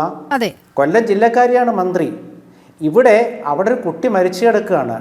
ആ കുട്ടി മരിച്ച ശേഷം ഇവിടെ നടത്തിയ പ്രസംഗത്തിൽ CPIയുടെ സമ്മേളനമാണെന്ന് തോന്നുന്നു, മഹിളാ സമ്മേളനമാണെന്ന് തോന്നുന്നു. ആ പ്രസംഗത്തിൽ റിപ്പോർട്ട് പ്രകാരം, നമ്മൾ റിപ്പോർട്ടേ കേട്ടിട്ടുള്ളൂ, നമ്മളവിടെ പോയി കണ്ടിട്ടില്ല. റിപ്പോർട്ട് പ്രകാരം ആ കുട്ടി ചെരുപ്പിട്ട് കളിച്ചു എന്നൊക്കെ മന്ത്രി പ്രസംഗിച്ചു എന്നാണ് കേട്ടത്. ചുരുക്കം പറഞ്ഞാൽ ആ കുട്ടിയുടെ ഭാഗത്തേക്ക് തെറ്റു വരികയാണ്. ഇതൊക്കെയല്ലേ നമ്മളെ ശ്രദ്ധിക്കേണ്ടത്? അല്പം മുമ്പ് മാതൃഭൂമി ചാനലിൽ ഞാൻ കണ്ടതാണ്, ഈ ചർച്ച തുടങ്ങിയതിന് ശേഷമാണ് ഞാൻ കണ്ടത്. എങ്കിൽ നമ്മുടെ മന്ത്രിമാർക്കൊക്കെ എന്താ പറ്റിയെന്ന് നിങ്ങളൊന്ന് ആലോചിച്ച് നോക്കൂ. ഒരിക്കൽ വയനാട്ടിൽ ഒരു മൃഗത്തിൻ്റെ ആക്രമണത്തിൽ ഒരു സ്ത്രീ മരിച്ച ശേഷം ഒരു മന്ത്രി അവിടെ പാട്ടുപാടാൻ പോയി ഒരു വേദിയിൽ. അപ്പോൾ ഇതൊക്കെ കാണിക്കുന്നത് എന്താണെന്ന് വെച്ചാൽ ഭരണം അവസാനിക്കാറായ നാളുകളിൽ മന്ത്രിമാർക്ക് ഇനിയൊരു അധികാരം കിട്ടില്ല എന്ന് തോന്നുകയും ഉദ്യോഗസ്ഥന്മാർക്ക് ഭരണാധികാരികളെ ഭയമില്ലാത്ത അവസ്ഥ വരികയും ചെയ്യുമ്പോൾ ഇങ്ങനത്തെ അരക്ഷിതാവസ്ഥ വരും. ആ അരക്ഷിതാവസ്ഥയുടെ കാരണമാണിത്. നേരെ മറിച്ച് ഒരു മന്ത്രിസഭയുടെ അവസാന മാസം വരെ കണ്ണിൽ എണ്ണയൊഴിച്ച് ഭരിച്ച ഭരണാധികാരികളുണ്ട് ഇവിടെ. യാതൊരു തർക്കമില്ലാത്ത കാര്യമാണ്. പ്രത്യേകിച്ച് ഉമ്മൻചാണ്ടി എടുത്തു പറയാതിരിക്കാൻ നിവർത്തിയില്ല. അപ്പോൾ അങ്ങനെയുള്ള ഒരുപാട് പേർ ഭരിച്ച ഒരു സ്ഥലത്താണ് ഇത് നമ്മൾ കാണുന്നത്. ഇപ്പോൾ നിങ്ങൾ നോക്കൂ, നിലമ്പൂർ ഇലക്ഷൻ കാലത്ത് അനന്തു എന്ന കുട്ടി ഷോക്കേറ്റ് മരിച്ചു. ഷോക്കേറ്റ് മരിച്ചപ്പോൾ ഭരണകക്ഷി എന്താണ് പറഞ്ഞത്? അതായത് അവിടെ UDF ജയിക്കാൻ വേണ്ടി ഒരു കെണിയൊരുക്കുക എന്നല്ലേ. എത്ര പെട്ടെന്നാണ് ആ പാർട്ടി അങ്ങനെ ഒരു വൃത്തികെട്ട സമീപനം കൈക്കൊണ്ടത്. അത് ദേശീയമില്ല. ജനങ്ങൾക്ക് മനസ്സിലായി, ജനങ്ങളവരെ തോൽപ്പിച്ചു. അതിനുശേഷം നിങ്ങളെ ഓരോ സംഭവം നോക്കൂ. കോട്ടയത്ത് മെഡിക്കൽ കോളേജ് മഴയത്ത് അതിൻ്റെ കെട്ടിടം തകർന്നു വീണു. 2 മന്ത്രിമാർ അവിടെ നിന്ന് പ്രസംഗിച്ചു. എന്താണ്? ഇതിനടിയിൽ ആരുമില്ല. പക്ഷേ ആ ഒരു വീട്ടമ്മ ഉണ്ടായിരുന്നു. കൂട്ടിരിപ്പിന് വന്ന വീട്ടമ്മ മരിച്ചു. അതിനുശേഷം ആരോഗ്യമന്ത്രിയെ വീട്ടിൽ പോകാനായിട്ട് 1.5 ദിവസം കാത്തിരുന്നു. ആരുമില്ലാത്ത സമയം നോക്കി സ്റ്റേറ്റുകാർ ഉപേക്ഷിച്ചിട്ട് മന്ത്രി പോയി എന്നാണല്ലോ നമ്മൾ കേട്ടത്. അപ്പോൾ സ്റ്റേറ്റുകാരനെ മന്ത്രിമാരും ഭയക്കുന്നു, ജനങ്ങളെ മന്ത്രിമാർ ഭയക്കുന്നു. അപ്പോൾ അങ്ങനെ വരുമ്പോൾ ഇത് സിസ്റ്റം എന്ന് നമ്മൾ പറയാൻ കാരണം എന്താണ്? അതായത് ഇതൊരു സിസ്റ്റത്തിൻ്റെ തകരാറാണെന്ന് ഒരു രക്ഷപ്പെടൽ തന്ത്രമായിട്ടൊരു മന്ത്രി പറഞ്ഞു. അത് പിന്നെ ഇപ്പോൾ വ്യാപകമായി. ഇന്നിപ്പോൾ ഏതാണ്ട് എല്ലാ ചാനലുകളുടെ ഹെഡിങ് കൊലപ്പെടുത്തിയോ സിസ്റ്റം, നിങ്ങൾ തന്നെ ജീവന വിലയില്ലേ സർക്കാർ എന്ന് ജനം ചോദിക്കുമ്പോൾ അതുപോലെ തന്നെ ജീവന വിലയില്ലേ, സിസ്റ്റം കൊലപ്പെടുത്തിയോ, എങ്ങനെയൊക്കെയാണ് ചാനൽ ചർച്ചകൾ. പക്ഷേ എത്ര ചർച്ച ചെയ്താലും യാതൊരു ഉളുപ്പുമില്ലാത്ത ഒരു ഭരണവർഗം ഉണ്ടെങ്കിൽ നമ്മൾ ഈ ചർച്ച ചെയ്തിട്ട് എന്താ കാര്യം? ഇന്നിപ്പോൾ ആ കുട്ടി മരിച്ചിട്ട് പറയാണ് വീട് പണിത് കൊടുക്കും, 5 ലക്ഷം രൂപ കൊടുക്കും. എന്താണ് നീലിമ നമ്മൾ ഈ കാണുന്നത്? ഒരു വീട്ടിലെ 13 വൈകി വന്ന വിവേകം പോലെ ആ അപകടം വരുത്തിവെച്ച ലൈൻ ഇപ്പോൾ അവിടുന്ന് KCB നീക്കം ചെയ്തിട്ടുണ്ട് എന്നാണ് മനസ്സിലാകുന്നത്. രാഷ്ട്രീയ നിരീക്ഷകൻ ശ്രീ രാജേന്ദ്രനിലേക്ക് കൂടി ഒന്ന് പോകുകയാണ്. ശ്രീ രാജേന്ദ്രൻ, നമ്മൾ ഈ ചർച്ചയിൽ പങ്കെടുത്ത എല്ലാവരും പറഞ്ഞു വെക്കുന്നത് നമ്മുടെ ഒരു സിസ്റ്റത്തിൻ്റെ വളരെ കൃത്യമായ ഒരു പരാജയമാണ് എന്ന് തന്നെയാണ്. അപ്പോൾ ഇത് പിണറായി സർക്കാരിൻ്റെ മാത്രമല്ല, ഇതിന് മുൻപ് ഭരിച്ച സർക്കാരുകളും സമാനമായ പാതയിലൂടെ മുന്നോട്ട് പോകുകയാണ്. ഇപ്പോൾ N. ശ്രീകുമാർ പറഞ്ഞു നിർത്തിയത് ഈ ഒരു സർക്കാരിൻ്റെ അവസാനമാകുമ്പോഴേക്കും ഈ ഉള്ള ഉത്സാഹമെല്ലാം മന്ത്രിമാർക്കും സർക്കാർ സംവിധാനത്തിനും ഒക്കെ നഷ്ടപ്പെട്ടു പോകുകയാണ്. ഒപ്പം അതനുസരിച്ച് മാത്രമാകും ഈ ഉദ്യോഗസ്ഥ വൃന്ദവും ചലിക്കുക. ഇപ്പോൾ നോക്കൂ, ഈ മെയ് 15-ാം തീയതി സ്കൂൾ അധികൃതർ ഈ ലൈൻ അവിടെ നിന്ന് മാറ്റണം, അല്ലെങ്കിൽ അവിടെ ഒരു പോസ്റ്റ് ഇട്ട് ഈ ലൈൻ ഉയർത്തിക്കെട്ടണം എന്നുള്ള ആവശ്യം KCBക്ക് മുൻപാകെ വച്ചിരുന്നു. പക്ഷേ KCB അധികൃതർ അത് മുഖവിലക്കെടുത്തില്ല. KCB പറയുന്നത് ഈ ഷീറ്റ് അവിടെ ഒരു ഇത്തരത്തിൽ ഒരു കെട്ടിടം നിർമ്മിക്കാൻ അനുമതിയേ ഉണ്ടായിരുന്നില്ല, പഞ്ചായത്തിൽ നിന്ന് അനുമതിയേ ഉണ്ടായിരുന്നില്ല. അപ്പോൾ വിവിധ വകുപ്പുകൾ അങ്ങോട്ടും ഇങ്ങോട്ടും കുറ്റം പറഞ്ഞുകൊണ്ട് ഈ സമയം തള്ളി നീക്കുകയാണ്. ഇത്ര വലിയ ഒരു അപകടം ഒഴിവാക്കാമായിരുന്നു. പക്ഷേ സർക്കാർ സംവിധാനങ്ങൾ ഒരു തരത്തിലുള്ള ഉണർവും ഇക്കാര്യത്തിൽ കാണിച്ചില്ല. ഞാൻ ശ്രീകുമാർ സാർ പറഞ്ഞതിനോട് യോജിക്കുന്നില്ല.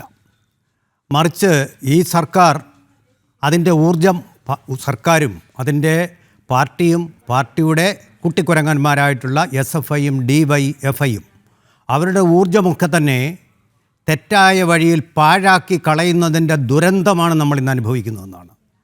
നോക്കൂ, നമ്മുടെ ദേശീയതയുടെ സാംസ്കാരികതയുടെ എല്ലാ ബിംബങ്ങളും പ്രതീകങ്ങളും രാജ്ഭവനിൽ നിന്നും അതുപോലെ തന്നെ കേരള സർവകലാശാലകളിൽ നിന്നും അറിവിൻ്റെ തിരുനടകളിൽ നിന്നും നിഷ്കാസനം ചെയ്യാൻ ഇറങ്ങിപ്പുറപ്പെട്ടിരിക്കുന്ന ഒരു ഗവൺമെൻറ് അതിൻ്റെ കുട്ടിക്കുരങ്ങന്മാരാക്കി പോഷക സംഘടനകളെ മാറ്റിക്കൊണ്ട് കലാലയങ്ങളെ കലാപശാലകളാക്കി സർവകലാശാലകളെ മാറ്റിക്കൊണ്ടിരിക്കുന്ന, അതിനുവേണ്ടി മാത്രം ഊർജം പാഴാക്കിക്കൊണ്ടിരിക്കുകയും അതിന് പ്രയോറിറ്റി കൊടുക്കുകയും മുൻഗണന കൊടുക്കുകയും ചെയ്തിട്ടുള്ളതിൻ്റെ ഫലമാണിത്.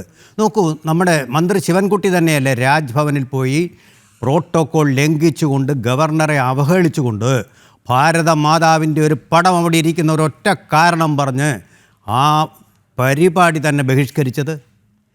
ആ സമയം കൊണ്ട് അല്ലെങ്കിൽ 2 മാസം മുമ്പ് ഇവിടെ നമ്മുടെ സ്കൂളുകൾ തുറക്കുമ്പോൾ വലിയ ഉത്സവമായിരുന്നല്ലോ. ബലൂണുകളും അതുപോലെ മധുര പലഹാരങ്ങളും മിഠായികളും കുട്ടികൾക്ക് കയ്യിൽ വെച്ച് കൊടുത്തുകൊണ്ട് എന്തൊരു ആഘോഷമായിരുന്നു. കേരളമൊട്ടാകെ നടമാടിയത് നമ്മൾ കണ്ടതല്ലേ. എന്തൊരു വാചകമടികളായിരുന്നു അന്ന്. കേരളത്തിൻ്റെ വിദ്യാഭ്യാസ മേഖല നമ്പർ 1 സ്കൂളുകൾ വിദേശത്തിലെ വിദ്യാർത്ഥികൾ പോലും വന്ന് പഠിക്കുന്ന തരത്തിലാക്കി എന്നൊക്കെയുള്ള അവകാശവാദങ്ങളും PR വർക്കുകളും.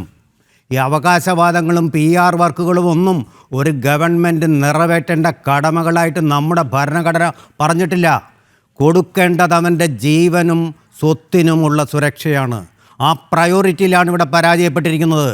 ഈ സ്കൂളെന്ന് പറയുന്ന കൊല്ലത്തെ ഈ സ്കൂള് ഭരിക്കപ്പെടുന്നത് കേരള സർവകലാശാല എങ്ങനെയാണോ CPM നിയന്ത്രിതമായ ഒരു സിൻഡിക്കേറ്റാൽ ഭരിക്കപ്പെടുന്നത്, അതുപോലെ CPMൻ്റെ നേതാക്കളാൽ സഖാക്കളാൽ ഭരിക്കപ്പെടുന്ന മാനേജ്മെൻറ്റോടു കൂടിയ ഒരു സ്കൂളാണ്.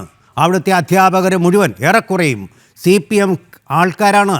അവിടെ ഊർജ്ജതന്ത്രം പഠിപ്പിക്കുന്ന അധ്യാപകരുണ്ടാവുമല്ലോ. അദ്ദേഹത്തിന് അറിയില്ലേ ഇലക്ട്രിസിറ്റി ലൈനിൽ നിന്നുണ്ടാവുന്ന ഊർജ്ജ പ്രവാഹത്തിൽ ഏത് കുട്ടി എപ്പോഴും മരിക്കാമെന്ന്? എന്നിട്ട് അതിലേക്കൊരു ജനാല തുറന്നു വെച്ച് കൊടുത്തത് എന്തിനാണ്?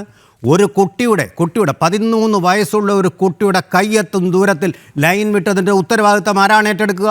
ഇവിടെ വിദ്യാഭ്യാസ വകുപ്പും അതുപോലെ തന്നെ നമ്മുടെ വൈദ്യുതി വകുപ്പും അമ്പേ പരാജയപ്പെട്ടിരിക്കുന്നു.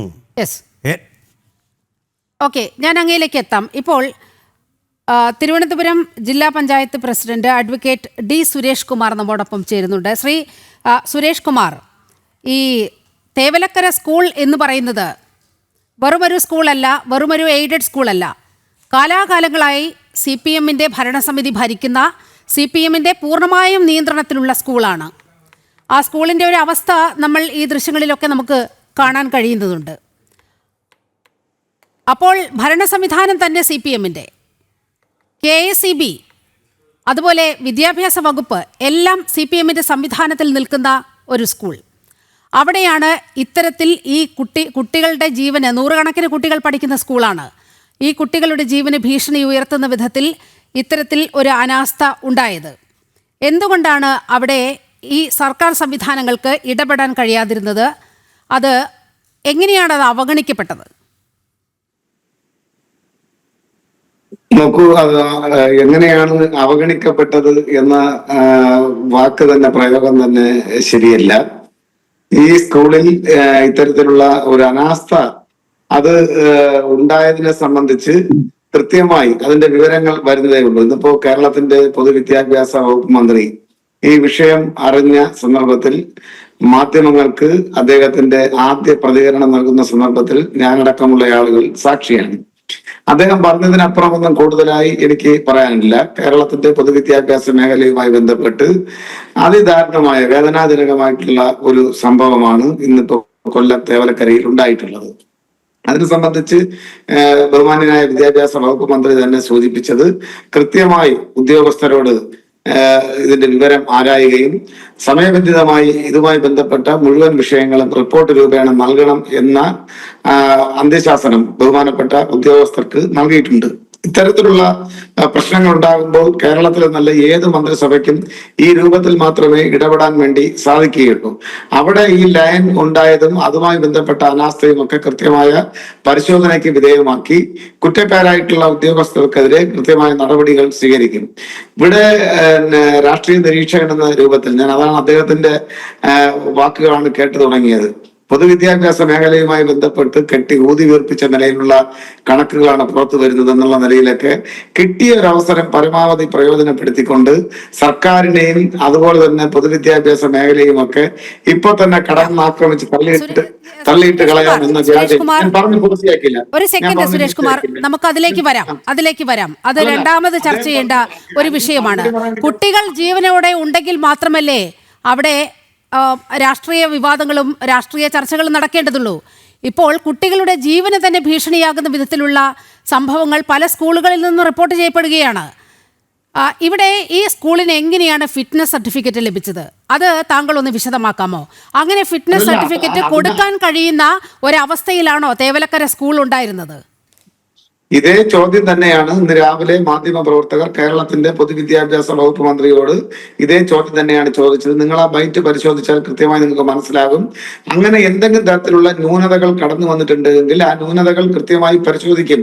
ബന്ധപ്പെട്ട ഉദ്യോഗസ്ഥർ, പൊതുവിദ്യാഭ്യാസ ഡയറക്ടർ അടക്കമുള്ള ആളുകളെ അതിന് ചുമതലപ്പെടുത്തിയിട്ടുണ്ട്. ഈ രൂപത്തിൽ ഒരു അവിചാരിതമായിട്ടുള്ള, വളരെ ആകസ്മികമായിട്ടുള്ള ഒരു സംഭവം ഉണ്ടായതിന്റെ കാരണക്കാർ, അവിടെ ദുരുത്തരവാദപരമായി പെരുമാറിയത് ആരാണ്, അവരെ സംബന്ധിച്ചൊക്കെ തന്നെ കൃത്യമായ പരിശോധനയ്ക്ക് വിധേയമാക്കും എന്നുള്ളതിനെ സംബന്ധിച്ച് അർത്ഥശങ്കയ്ക്കിടയില്ലാത്ത വിധം കേരളത്തിന്റെ പൊതുവിദ്യാഭ്യാസ വകുപ്പ് മന്ത്രി പറഞ്ഞിട്ടുണ്ട്. ഇവിടുത്തെ പ്രശ്നം എന്താണ്? ഇദ്ദേഹം വരികൾക്കിടയിലൂടെ പറഞ്ഞു ഊതിവീർപ്പിക്കപ്പെട്ടതാണ് കേരളത്തിന്റെ പൊതുവിദ്യാഭ്യാസ മേഖലയെന്ന്. നിങ്ങൾക്ക് ഒരുപക്ഷെ അങ്ങനെ തോന്നും. കാരണം നിങ്ങൾ രാഷ്ട്രീയ നിരീക്ഷകനായി കടന്നു വന്നിരിക്കുന്നത് വളരെ ആളുകളെ പറ്റിക്കാൻ വേണ്ടിയിട്ടാണ്. കൃത്യമായ രാഷ്ട്രീയമുണ്ട് നിങ്ങൾക്കൊക്കെ. ആ രാഷ്ട്രീയം തുറന്നു പറഞ്ഞ് ചർച്ചയിൽ പങ്കെടുക്കാൻ നിങ്ങൾ തയ്യാറാകണം. 13 ലക്ഷം വിദ്യാർത്ഥികളാണ് കേരളത്തിന്റെ രാഷ്ട്രീയം പറയുന്നത് പറ്റിക്കലാകില്ലല്ലോ. ദയവേത് അത്തരം പരാമർശങ്ങൾ താങ്കൾ ഒഴിവാക്കണം.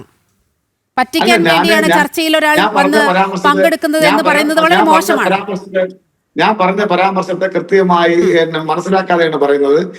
എല്ലാവരും കൃത്യമായി രാഷ്ട്രീയമുള്ളവരാണ്, രാഷ്ട്രീയ നിരീക്ഷകരുടെ അല്ലെങ്കിൽ നിഷ്പക്ഷരുടെ വേഷം അണിഞ്ഞ് ഇവിടെ വരുന്നത്. അവർക്കെല്ലാം കൃത്യമായ പക്ഷമുണ്ട്. ആ പക്ഷം വെളിവാക്കി ചർച്ചയിൽ പങ്കെടുക്കുമ്പോൾ കുറച്ചുകൂടെ ജനങ്ങൾക്ക് അത് വ്യക്തമായി മനസ്സിലാക്കാൻ വേണ്ടി സാധിക്കും. അല്ലാതെ നിഷ്പക്ഷതയിൽ ഒളിപ്പിച്ച പക്ഷപാതിത്വം വിളമ്പുന്നത് ശരിയല്ല എന്നാണ് ഞാൻ പറഞ്ഞതിനർത്ഥം. ഞാൻ പറഞ്ഞ കാര്യം പൂർത്തീകരിക്കാൻ എന്നെ അനുവദിക്കണം. 13 ലക്ഷം വിദ്യാർത്ഥികൾ ഈ കഴിഞ്ഞ കാലയളവിൽ സ്വകാര്യ സ്കൂളുകൾ ഉപേക്ഷിച്ച് കേരളത്തിന്റെ പൊതുവിദ്യാഭ്യാസ മേഖലയെ ആശ്രയിച്ച് കടന്നു വന്നിട്ടുണ്ട് എങ്കിൽ കേരളത്തിന്റെ പൊതുവിദ്യാഭ്യാസ മേഖല സമീപകാലത്ത് ആർജിച്ചെടുത്ത നേട്ടത്തിന്റെ ഉൽപ്പന്നമായി നമുക്കതിനെ കണക്കിലെടുക്കാം. പക്ഷെ ഇവിടെ നമുക്ക് വേദനാജനകമായി നമ്മുടെ ഒരു മകനെ നഷ്ടപ്പെട്ടിരിക്കുകയാണ്. മിഥുൻ എന്നാണ് ആ കുട്ടിയുടെ പേര്. അതിന്റെ കാര്യകാരണ സഹിതങ്ങളിലേക്ക് ഞാൻ കടക്കാൻ വേണ്ടി ആഗ്രഹിക്കുന്നില്ല. ആരുടെയെങ്കിലും ഭാഗത്ത് നിന്ന് നിരുത്തരവാദപരമായിട്ടുള്ള പെരുമാറ്റവും പ്രവർത്തനവും ഉണ്ടായിട്ടുണ്ട് എങ്കിൽ അതിനെ സംബന്ധിച്ച് കൃത്യമായി പരിശോധിക്കും. പരിശോധനയുടെ അടിസ്ഥാനത്തിൽ നടപടി ഉണ്ടാകുമെന്ന് കേരളത്തിന്റെ പൊതുവിദ്യാഭ്യാസ വകുപ്പ് മന്ത്രി പറഞ്ഞതിനപ്പുറത്തേക്ക് മറ്റൊന്നും തന്നെ പറയാൻ എനിക്കില്ല. ഇത് കൃത്യമായി കേരളത്തിന്റെ മന്ത്രി പറഞ്ഞിട്ടുണ്ട്.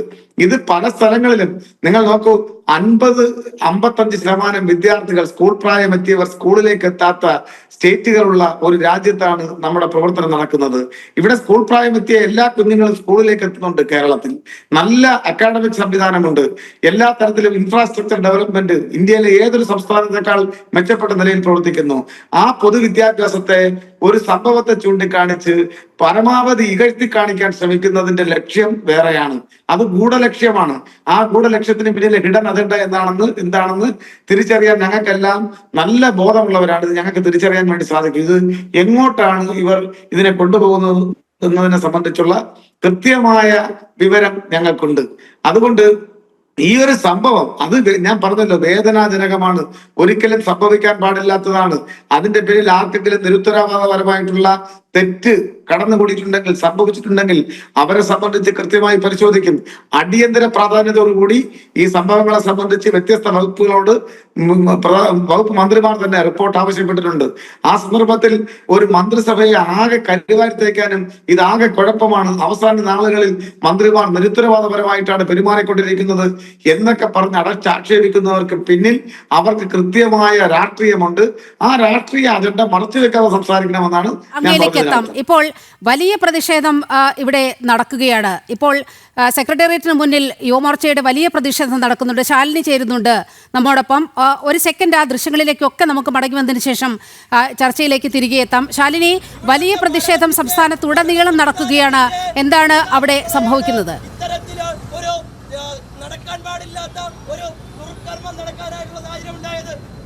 നീലിമ, ABP തിരുവനന്തപുരം ജില്ലാ കമ്മിറ്റിയുടെ നേതൃത്വത്തിലുള്ള പ്രതിഷേധ മാർച്ചാണ് ഇപ്പോൾ സെക്രട്ടേറിയറ്റിന് മുൻപിൽ എത്തിയിട്ടുള്ളത്.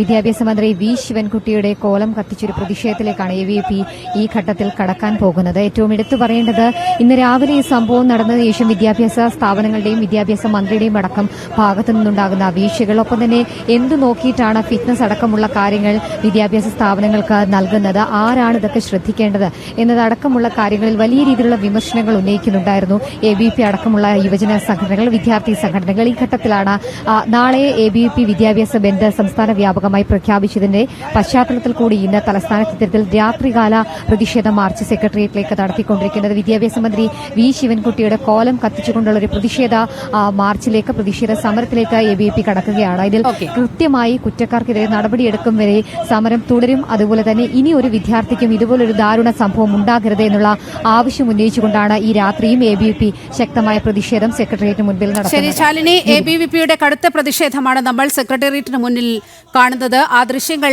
നമ്മൾ പ്രേക്ഷകർക്കായി കാണിക്കുകയാണ്. ശ്രീ ഉല്ലാസ് ബാബുവിലേക്ക് പോവുകയാണ്. ശ്രീ ഉല്ലാസ് ബാബു, ഇപ്പോൾ CPMന്റെ പ്രതിനിധി അഡ്വക്കേറ്റ് D. സുരേഷ് കുമാർ തിരുവനന്തപുരം ജില്ലാ പഞ്ചായത്ത് പ്രസിഡന്റാണ്. അദ്ദേഹം ആണ് അല്പസമയം മുമ്പ് നമ്മളോട് ഈ വിഷയം സംസാരിച്ചത്.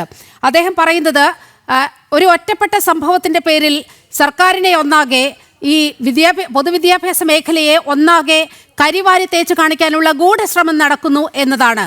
അപ്പോൾ ഒരു മരണത്തിന്റെ മുന്നിൽ പോലും ഇങ്ങനെ പറയാൻ എങ്ങനെയാണ് CPMന് കഴിയുക എന്ന ഒരു ചോദ്യം കൂടി വരികയാണ്.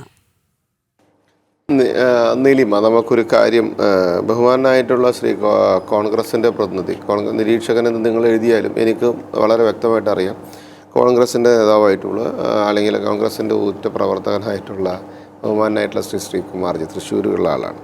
അദ്ദേഹത്തിൻ്റെ വാക്കുകൾക്കൊന്ന് മറുപടി പറഞ്ഞതിന് ശേഷം, അല്ലെങ്കിൽ എനിക്ക് അദ്ദേഹത്തിനോടുള്ളൊരു വിയോജിപ്പ് അറിയിച്ചതിന് ശേഷം നമുക്ക് ഇദ്ദേഹത്തിന് മറുപടി പറയാം.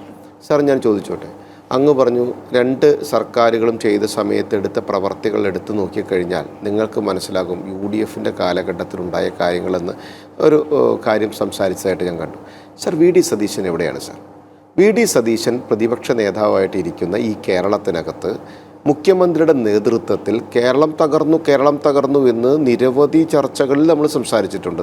എല്ലാ തരത്തിലും കേരളത്തിൻ്റെ പ്രതിസന്ധികളുണ്ടായി എന്ന് പറയുന്ന സമയത്ത് നിങ്ങളുടെ നേതൃത്വത്തിലുള്ള പ്രതിപക്ഷ സംവിധാനം ആ നിയമസഭയ്ക്കകത്തില്ലേ, ഈ മുഖ്യമന്ത്രി കയറി നിയമസഭയ്ക്കകത്ത് ഇങ്ങനെ വന്നിട്ട് ഒരു ഉളുപ്പുമില്ലാതെ ഇങ്ങനെ പറയുന്ന സമയത്ത് നിങ്ങൾക്കത് അദ്ദേഹത്തിന് തടയാനുള്ള കപ്പാസിറ്റി ഉണ്ടോ?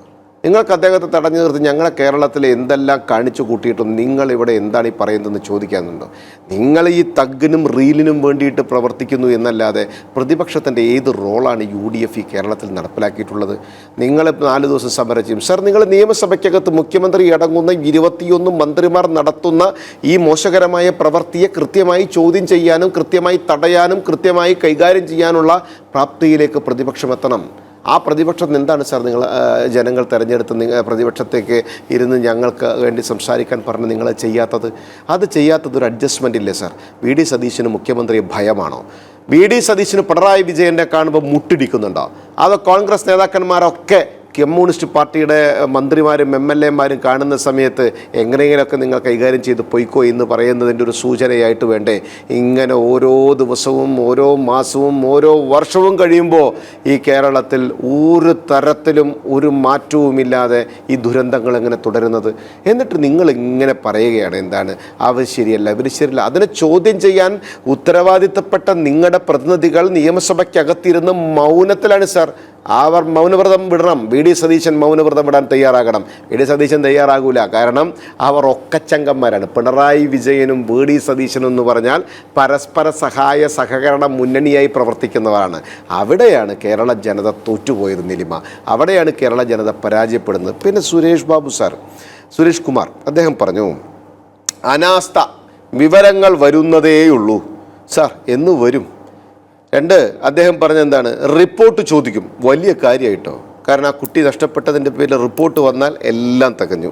3, അന്ത്യശാസനം കൊടുത്തിട്ടുണ്ട്. ആര്? ശിവൻകുട്ടിയാ അന്ത്യശാസനം കൊടുക്കണ്? കൊള്ള. കേരളത്തിലെ വിദ്യാഭ്യാസ മേഖലകളെ മുച്ചൂടും മുറിയിച്ച് അതിനെ നശിപ്പിച്ച് നാറാണക്കല്ലും തോണ്ടി അതിൻ്റെ കഴുക്കോലും ഉത്തരവും ഊരിയിരിക്കുന്ന ശിവൻകുട്ടി അന്ത്യശാസനം കൊടുത്തെന്ന് കേട്ടിട്ടുണ്ട്. 2, പിന്നെന്താ പറഞ്ഞേ, ഈ അത്രയേ ഇടപെടാൻ സാധിക്കൂ. അങ്ങയുടെ വാക്കുകൾ ഞാൻ എഴുതി വെച്ചതാട്ടോ വായിക്കുന്നത്. സാർ, എന്ത് ദുരന്തമാണ് കേരളത്തിലെ ജനങ്ങൾ അങ്ങയുടെ നാവിൽ നിന്ന് കേട്ടത്? അത്രയേ ഇടപെടാൻ സാധിക്കുമെന്നു. എന്ത് വിശ്വാസത്തിലാണ് സാർ സർക്കാരിനെ ഞങ്ങൾ ബഹുമാനിക്കേണ്ടത്? സർക്കാരിൽ എന്ത് വിശ്വാസമാണ് സാർ സാധാരണക്കാർക്ക് കിട്ടേണ്ടത്? വിദ്യാഭ്യാസ മേഖലകളിലെ ചെറിയ കുട്ടികളടങ്ങുന്ന സമൂഹം, വ്യത്യസ്തമായിട്ടുള്ള ആളുകൾ, വ്യത്യസ്ത വിഭാഗത്തിൽപ്പെട്ട ആളുകളൊക്കെ ഈ കേരളത്തിൽ ജീവിക്കുമ്പോൾ ഇത്രയൊക്കെ ചെയ്യാൻ സാധിക്കൂ, ഇടപെടാൻ സാധിക്കൂ എന്നൊരു സർക്കാർ പറഞ്ഞാൽ എവിടെയാണ് രക്ഷ സാധാരണക്കാരൻ? എവിടെയാണ് കേരളത്തിലെ ജനങ്ങൾക്ക് രക്ഷ? അങ്ങൊന്ന് പറഞ്ഞു തരാമോ? 2 ഉന്നത വിദ്യാഭ്യാസ മേഖലയിൽ ഒന്നും സംഭവിച്ചിട്ടില്ല എന്ന മട്ടിൽ അങ്ങ് പറഞ്ഞു. സർ സുരേഷ് കുമാർ സാർ, ഞാൻ വെല്ലുവിളിക്കാം. അങ്ങ് പറയുന്ന സ്ഥലം, പറയുന്ന ദിവസം, പറയുന്ന സമയം നമുക്ക് കേരളത്തിൽ നിന്ന് കാസർകോട്ടേക്ക് എൻ്റെ ചെലവിൽ ഒരു വാഹനമെടുത്ത് നമുക്ക് യാത്ര ചെയ്യാം സാർ. അങ്ങ് ചോദിക്കുക, കേരളത്തിലെ ഉന്നത വിദ്യാഭ്യാസ മേഖലകളിലെ കോളേജുകളിൽ എത്ര സീറ്റുകൾ ഒഴിവുണ്ടെന്ന് അങ്ങക്കറിയോ? എത്ര പെർസെൻറ്റേജ് വിദ്യാർത്ഥികൾ ഓരോ വർഷവും ഈ കേരളത്തിൽ നിന്ന് വിദേശത്തേക്ക് പോകുന്നുണ്ടെന്ന് നിങ്ങൾക്കറിയോ? എത്ര വിദ്യാർത്ഥികൾ കേരളം പഠിക്കാൻ ആഗ്രഹിക്കുന്നില്ല എന്ന് നിങ്ങൾക്കറിയോ? അനാഥപ്പെട്ടു പോയ കുടുംബങ്ങൾ ഉണ്ടാകുന്നത് എങ്ങനെയാണ് സാർ? അച്ഛനും അമ്മയും മാത്രം ഇവിടെയുണ്ട്, മക്കളൊക്കെ പോവാണ്. എന്തുകൊണ്ടാണ് സാർ? കഴിവില്ലാത്ത, പ്രാപ്തിയില്ലാത്ത, കാഴ്ചപ്പാടില്ലാത്ത, പൊതുസമൂഹത്തിനോട് ഒരു കമ്മിറ്റ്മെൻറ്റും ഇല്ലാത്ത ഒരു സർക്കാർ ഇവിടെ ഉള്ളതുകൊണ്ട് കുട്ടികളെ കൂടി രക്ഷപ്പെടുകയാണ്. എന്താണ് സാർ ഞങ്ങൾ കൃത്യമായി പറഞ്ഞത്? വികസിത കേരളത്തിൻ്റെ ഭാഗമായി ഞങ്ങളുടെ നാട്ടിൽ വളർന്നു വരുന്ന യുവതലമുറയുടെ തലച്ചോറിനെ ഈ മണ്ണിൽ ഉപയോഗിച്ചുകൊണ്ട് അവന് കൃത്യമായി സഫീഷ്യൻ്റായി സാലറി കിട്ടുന്ന 100% പ്ലേസ്മെൻറ്റ് കിട്ടുന്ന വലിയൊരു കോൺസെപ്റ്റ് ഉണ്ടാക്കണം. എന്താണ് സാർ 9 വർഷമായിട്ട് നിങ്ങളുടെ സർക്കാരിന് സാധിക്കാതെ വന്നത്? അത് ശിവൻകുട്ടിയെ കൊണ്ട് സാധിക്കില്ല എന്ന് അറിഞ്ഞുകൊണ്ട് തന്നെയല്ലേ അദ്ദേഹത്തെ മന്ത്രിയാക്കി വെച്ചത്? അപ്പോൾ വളർന്നു വരുന്ന യുവതലമുറ ഇടതുപക്ഷത്തിൻ്റെ രാഷ്ട്രീയ കാടത്തിന് മുമ്പിൽ അടിമത്തത്തിൽ നിന്നാൽ മതി എന്ന ഒരു ഇൻറ്റൻഷൻ ഉണ്ടായിരുന്നോ നിങ്ങൾക്ക്? നിങ്ങൾ പറഞ്ഞ കാര്യങ്ങളല്ലേ. ന്യൂനതകൾ പരിഹരിക്കും സാർ. എത്ര കാലമായി നിങ്ങൾ ന്യൂനതകൾ പരിഹരിക്കുന്നു? എന്നിട്ടും എൻ്റെ ന്യൂനതകൾ മാറാത്ത? ഓരോ ദിവസവും പുതിയ പുതിയ ന്യൂനതകൾ വരുന്നത് അതിൻ്റെ അർത്ഥം എന്തെന്നറിയോ? കഴിവില്ലായ്മ എന്നാണ്. അത് നിങ്ങൾ മനസ്സിലാക്കിയാൽ കൊള്ളാം. ആകസ്മികമായ സംഭവം സാർ, ആകസ്മികമായ സംഭവം വ്യത്യാസമാണ് സാർ. നിങ്ങൾ ഇടപെടേണ്ട സമയത്ത് ഒരു സിസ്റ്റം കറക്റ്റാകുന്ന സമയത്ത്, കറക്റ്റ് ചെയ്യേണ്ട സമയത്ത് കൃത്യമായി ഇടപെട്ട് ആ സിസ്റ്റത്തെ കറക്റ്റ് ചെയ്യാതെ ഒരു പ്രവൃത്തി ഉണ്ടായി, അതിലൊരു മകൻ, ഒരു പയ്യൻ മരിച്ചു എന്ന് പറയപ്പെടുമ്പോൾ അതിന് ആകസ്മികമെന്നല്ല സാർ പറയുക. നിങ്ങളുടെ സർക്കാർ ഉദ്യോഗസ്ഥർ, മറ്റ് വിഭാഗത്തിൽപ്പെട്ട ആളുകൾ ആ സിസ്റ്റം പാളിച്ച വരുത്തിയത് കൊണ്ടാണ്. ആ സിസ്റ്റം നന്നാക്കേണ്ടത് ഞാനാണോ, നിങ്ങളാണോ, നീലിമയാണോ? അല്ലല്ലോ, സർക്കാരല്ലേ. സ്വാഭാവികമായിട്ട് ആ സർക്കാർ അവിടെ പരാജയപ്പെടുന്നു എന്ന് ഒറ്റക്കാര്യം കൂടി നീലിമ. സ്വകാര്യ വിദ്യാലയങ്ങൾ ഉപേക്ഷിച്ച് സർക്കാർ വിദ്യാലയങ്ങളിലേക്ക് കുട്ടികൾ വരുന്നെന്ന് സുരേഷ് കുമാർ സാറുടെ ഏറ്റവും വലിയ കോമഡി ഓഫ് ദ ഡേ. എൻ്റെ പൊന്നു സുരേഷ് കുമാർ സാറെ, നിങ്ങൾക്ക് പറയാം ന്യായീകരിക്കാൻ ഇന്ന് കേരള സമൂഹത്തിൽ ഇടതുപക്ഷ രാഷ്ട്രീയ സംവിധാനത്തിലെ പ്രവർത്തകരെ പോലെ മറ്റൊരാളില്ല എന്നുള്ളത് സത്യമാണ്. പക്ഷേ ഇങ്ങനെയൊക്കെ ഗുണ്ടലക്കാൻ പറ്റുമോ? ഇങ്ങനെയൊക്കെ തള്ളാൻ പറ്റുമോ? കോഴിക്കോട് ചുരത്തിൽ 16 ചക്രമുള്ള ഒരു ടോറസ് ഉന്തിത്തള്ളി കയറ്റിയ പോലെ പോയി അങ്ങയുടെ തള്ളൽ. കേരളത്തിൽ ശിവൻകുട്ടിയുടെ നേതൃത്വത്തിലുള്ള വിദ്യാഭ്യാസ മേഖലയിൽ, പൊതുവിദ്യാഭ്യാസം ബിന്ദു ടീച്ചറുടെ നേതൃത്വത്തിലുള്ള ഉന്നത വിദ്യാഭ്യാസ മേഖലയും സ്വകാര്യ സംവിധാനത്തിൽ നിന്ന് മാറി കുട്ടികൾ ഓടി വരികയാണെന്ന് ഇതിൻ്റെ വികസനം കണ്ടിട്ട് ആരാ സാർ ഇത് വിശ്വസിക്കുക? ആ കണക്കുകളിലേക്കൊക്കെ നമുക്ക് വരാം. ശ്രീ സുരേഷ് കുമാറിലേക്ക് ഒരു ചെറിയ ഇടവേളയ്ക്ക് ശേഷം എത്താം. ആ കണക്കുകളിലേക്കൊക്കെ നമുക്ക് എത്തേണ്ടതുണ്ട്. ശ്രീ എൻ ശ്രീകുമാറിലേക്ക് ഒന്ന് പോവുകയാണ്. ശ്രീ എൻ ശ്രീകുമാർ, കുറച്ച് നാൾ മുമ്പ് നമ്മുടെ വിദ്യാഭ്യാസ മന്ത്രി വി ശിവൻകുട്ടി പറഞ്ഞ വാക്കുകൾ, നമ്മുടെ സർക്കാർ സ്കൂളുകൾ പഞ്ചനക്ഷത്ര ഹോട്ടലുകൾ തോറ്റുപോകുന്ന വിധത്തിൽ ഒരുക്കിയെടുക്കുമെന്നാണ് ശിവൻകുട്ടി പറഞ്ഞത്. ഇപ്പോൾ നമ്മൾ ഈ തേവലക്കര സ്കൂളിൻ്റെ ദൃശ്യങ്ങളൊക്കെ കാണുകയാണ്. അപ്പോൾ 1-2 സ്കൂളുകൾ അല്ലെങ്കിൽ വളരെ കുറച്ച് സ്കൂളുകൾ കിഫ്ബിയുടെ ഫണ്ടൊക്കെ ഉപയോഗിച്ച് മുഖം മിനുക്കി ഇതാണ് കേരളത്തിൽ നടക്കുന്നത്, പൊതുവിദ്യാഭ്യാസ മേഖല ഇത്രത്തോളം സമ്പന്നമായിരിക്കുന്നു എന്നൊക്കെ വീമ്പിളക്കുന്നു എന്ന് വേണം ഒരുപക്ഷെ അനുമാനിക്കാൻ. ഈ തേവലക്കര സ്കൂളിൻ്റെ ദൃശ്യങ്ങൾ നമുക്ക് കാണാം. CPM-ന്റെ ഭരണസമിതി ഉള്ളതാണ്. അവിടെ എന്ത് വികസനമാണ് ആ സ്കൂളിൽ നടന്നിട്ടുള്ളത് എന്ന് അതിൻ്റെ ദൃശ്യങ്ങൾ നമുക്ക് നോക്കിയാൽ അറിയാം. മറ്റൊന്ന്, വലിയ മികവ് പൊതുവിദ്യാഭ്യാസ രംഗത്ത് ഉണ്ടായിരിക്കുന്നു എന്നാണ് CPM-ന്റെ പ്രതിനിധി ഈ ചർച്ചയിൽ പങ്കെടുത്തുകൊണ്ട് പറഞ്ഞത്. അങ്ങേക്ക് പ്രതികരിക്കാം.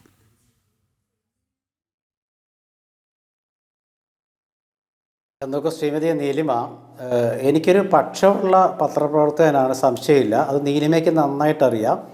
കോൺഗ്രസ് പക്ഷമുള്ള ഒരു കോൺഗ്രസ് സഹയാത്രികൻ എന്നാണ് എന്നെ സാധാരണ കാണിക്കാറുള്ളത്. അപ്പം ഞാൻ കോൺഗ്രസ് നേതാവൊന്നുമില്ല. ഉല്ലാസം ഞാൻ നമ്മുടെ അടുത്ത സുഹൃത്തുക്കൾ, അത് വേറെ വിഷയം. പക്ഷേ ഞാൻ പക്ഷമുള്ളൊരു പത്രപ്രവർത്തകനാണ്, സംശയമൊന്നുമില്ല. കോൺഗ്രസ് പക്ഷമുള്ള പത്രപ്രവർത്തകൻ, അത് പറഞ്ഞിട്ട് പങ്കെടുക്കാറുള്ളൂ. അത് നീലിമയ്ക്ക് നന്നായിട്ട് അറിയാം. ഇവിടെ കുഴപ്പമില്ല, ഞങ്ങൾ സുഹൃത്തുക്കളാണ്. അതായത് ഇവിടെ 2-3 കാര്യങ്ങൾ കോൺഗ്രസിന്റെ ആളാണെന്ന്. ഓക്കെ, അദ്ദേഹം പറയട്ടെ, കാര്യത്തിലേക്ക് വരാം നമുക്ക്.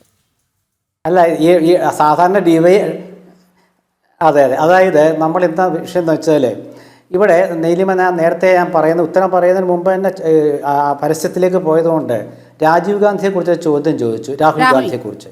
രാഹുൽ ഗാന്ധി വയനാട്ടിൽ വന്നിട്ട് മുഖ്യമന്ത്രിക്ക് ഒരു കത്തയച്ചു.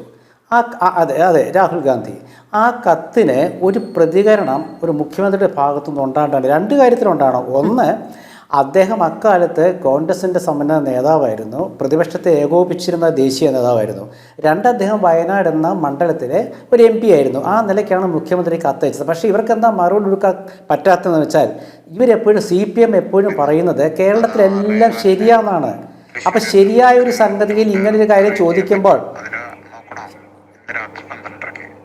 ഹലോ അങ്ങ് പറയുന്നത് കേൾക്കാം. ആരോ സംസാരിക്കുന്നുണ്ട് അതിനിടയ്ക്ക്,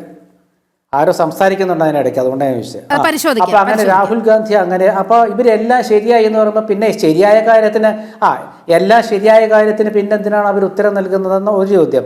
രണ്ടാമത്തെ കാര്യം, ഈ പൊതുവിദ്യാഭ്യാസ രംഗത്ത് കുട്ടികൾ കുറഞ്ഞു. നമ്മുടെ CPM തിരുവനന്തപുരം ജില്ലാ പഞ്ചായത്ത് പ്രസിഡന്റ് അറിയാവുന്ന കാര്യമാണ്. പൊതുവിദ്യാഭ്യാസത്തിൽ കുട്ടികൾ കുറഞ്ഞു.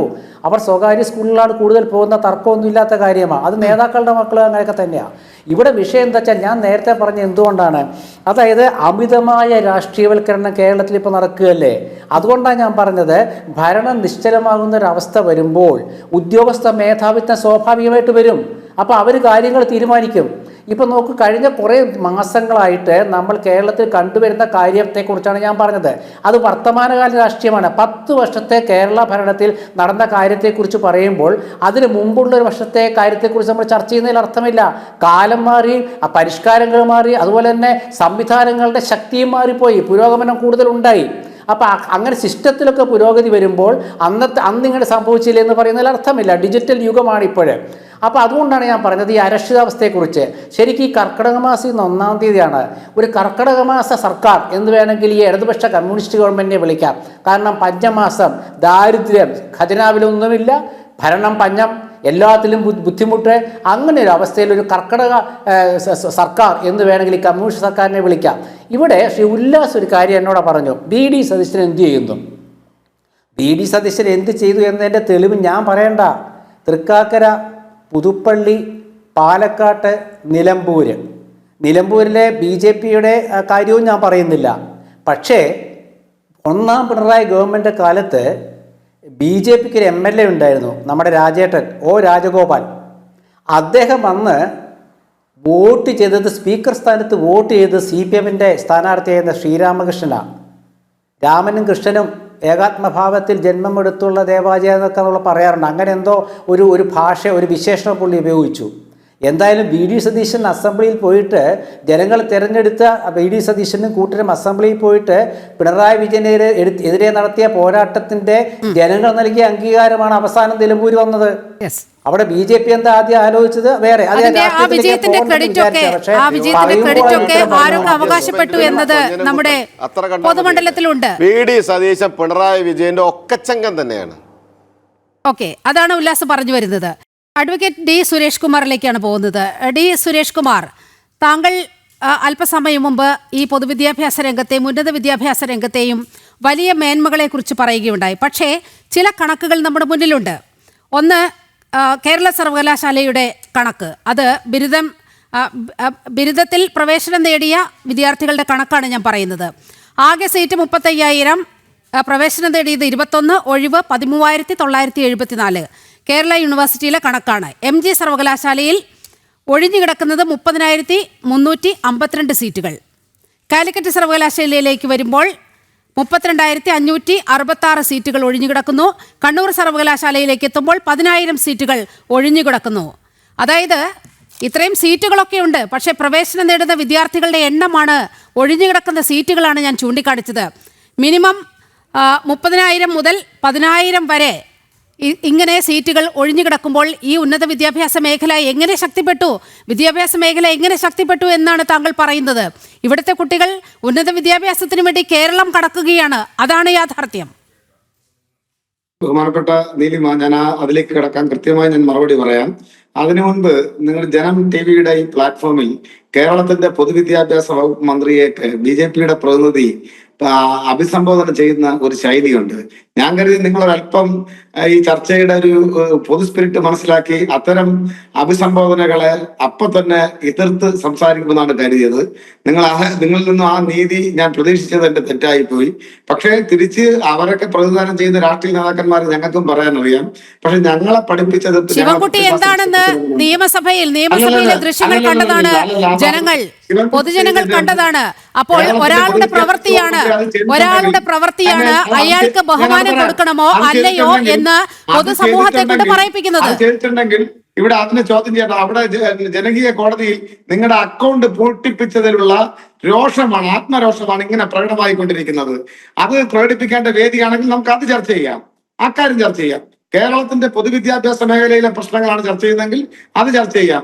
അതല്ല നിയമസഭയിൽ അദ്ദേഹം നടത്തിയ പ്രവർത്തനങ്ങളാണെങ്കിൽ അത് ചർച്ച ചെയ്യാം. നിയമത്തിൽ നിങ്ങൾക്കുണ്ടായിരുന്ന ഏക അക്കൗണ്ട് ഉണ്ടല്ലോ, അത് നിയമസഭയിലെ പ്രവർത്തനത്തിന് ശേഷമാണ് നിങ്ങളെ പൂട്ടിച്ചത്. അത് തൃശ്ശൂരിലെ വിജയം കൂടി ഒന്ന് കാണൂ. അത് വേറെ വിഷയമാണ്. അത് പലതവണ ചർച്ച ചെയ്തിട്ടുള്ളതാണ്.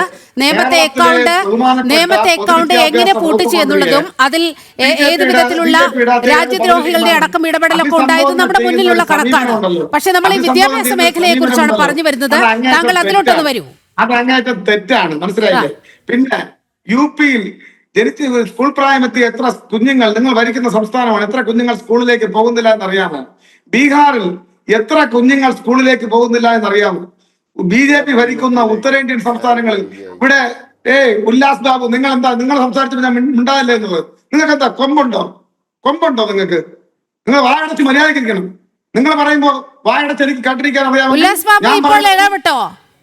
ഉല്ലാസ് ബാബു ഇടപെട്ടതായിട്ട് എനിക്കറിയില്ലല്ലോ. താങ്കൾ ഈ ചർച്ച വഴിതിരിച്ചു വിടാൻ ശ്രമിക്കുകയാണ് എന്നാണ് ഈ ഘട്ടത്തിൽ പറയേണ്ടത്. ചർച്ച ചെയ്യുമ്പോൾ അവരവർക്കുള്ള അവസരത്തിൽ സംസാരിക്കാനുള്ള അവസരം നൽകുക, അല്ലെങ്കിൽ നിങ്ങൾ മാത്രം സംസാരിച്ചുകൊണ്ടിരിക്കുക. പറഞ്ഞു മനസ്സിലായില്ലേ? നിങ്ങൾ ബീഹാറിൽ എത്ര കുഞ്ഞുങ്ങൾ സ്കൂളിലേക്ക് പോകുന്നുണ്ടെന്ന് അറിയാമോ?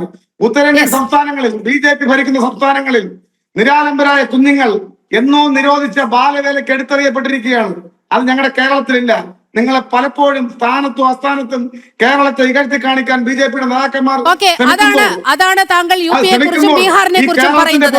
ശ്രീ ഉല്ലാസ് ബാബു അതിനൊരു മറുപടി വേണം പ്ലീസ്. അതിനൊരു മറുപടി. പൊതുവിദ്യാഭ്യാസ മേഖല സമാനതകളില്ലാത്ത നേട്ടങ്ങൾ തന്നെയാണ്. അമ്പരചുണ്ടുകളായ കെട്ടിടം, നല്ല അക്കാഡമിക് അന്തരീക്ഷം. ഞാൻ വെല്ലുവിളിക്കുന്നു, 13 ലക്ഷം കുഞ്ഞുങ്ങൾ കേരളത്തിന്റെ സ്വകാര്യ സ്കൂളുകളെ ഉപേക്ഷിച്ച് കേരളത്തിന്റെ പൊതുവിദ്യാലയങ്ങളെ ആശ്രയിച്ച് ഇങ്ങോട്ട് വന്നിട്ടുണ്ട്. അത് കണക്കാണ്, സംസ്ഥാന സർക്കാർ നൽകിയിട്ടുള്ള കണക്കാണ്. ഇവിടെ പറഞ്ഞല്ലോ, കേരളത്തിൽ കോൺഗ്രസിന്റെ പ്രതിനിധി പറഞ്ഞു കേരളത്തിൽ എല്ലാം ശരിയാക്കാമെന്ന് പറഞ്ഞാണ് അധികാരത്തിൽ വന്നത്. എന്റെ പ്രിയപ്പെട്ട സുഹൃത്തെ, ബഹുമാന്യനായ ശ്രീ ശ്രീകുമാർ, താങ്കൾ മനസ്സിലാക്കണം, എല്ലാം ശരിയാക്കിയത് കൊണ്ടാണ് കേരളത്തിൽ ഇടതുപക്ഷ ജനാധിപത്യ മുന്നണിയുടെ ചരിത്രത്തിൽ ആദ്യമായി തുടർ ഭരണം കേരളത്തിൽ ലഭ്യമായത്. അതാണ് താങ്കൾക്ക് പറയാനുള്ള അവകാശവാദങ്ങൾ. ശ്രീ ഉല്ലാസ് ബാബു, താങ്കൾക്കൊന്ന് ഇടപെടാം ഈ വിഷയത്തിൽ. കേരളത്തിന്റെ പൊതുവിദ്യാഭ്യാസ മേഖലയെ കച്ചവടത്തിന് വെച്ചിരുന്നതാണ്. മലാപ്പറമ്പ് സ്കൂള്, നടക്കാവ് സ്കൂള് പ്രത്യുൽപാദനപരമല്ല എന്ന് കേരളത്തിന്റെ അന്നത്തെ മുഖ്യമന്ത്രി ഉമ്മൻചാണ്ടി തന്നെ പ്രസ്താവിച്ചതാണ്. അത് നിങ്ങൾ പഴയ കണക്ക് പറയരുത്, പഴയ കാര്യങ്ങൾ ഓർമ്മിപ്പിക്കരുത് എന്ന് പറയുന്നത് നിങ്ങളുടെ മുൻകൂർ ജാമ്യമാണ്.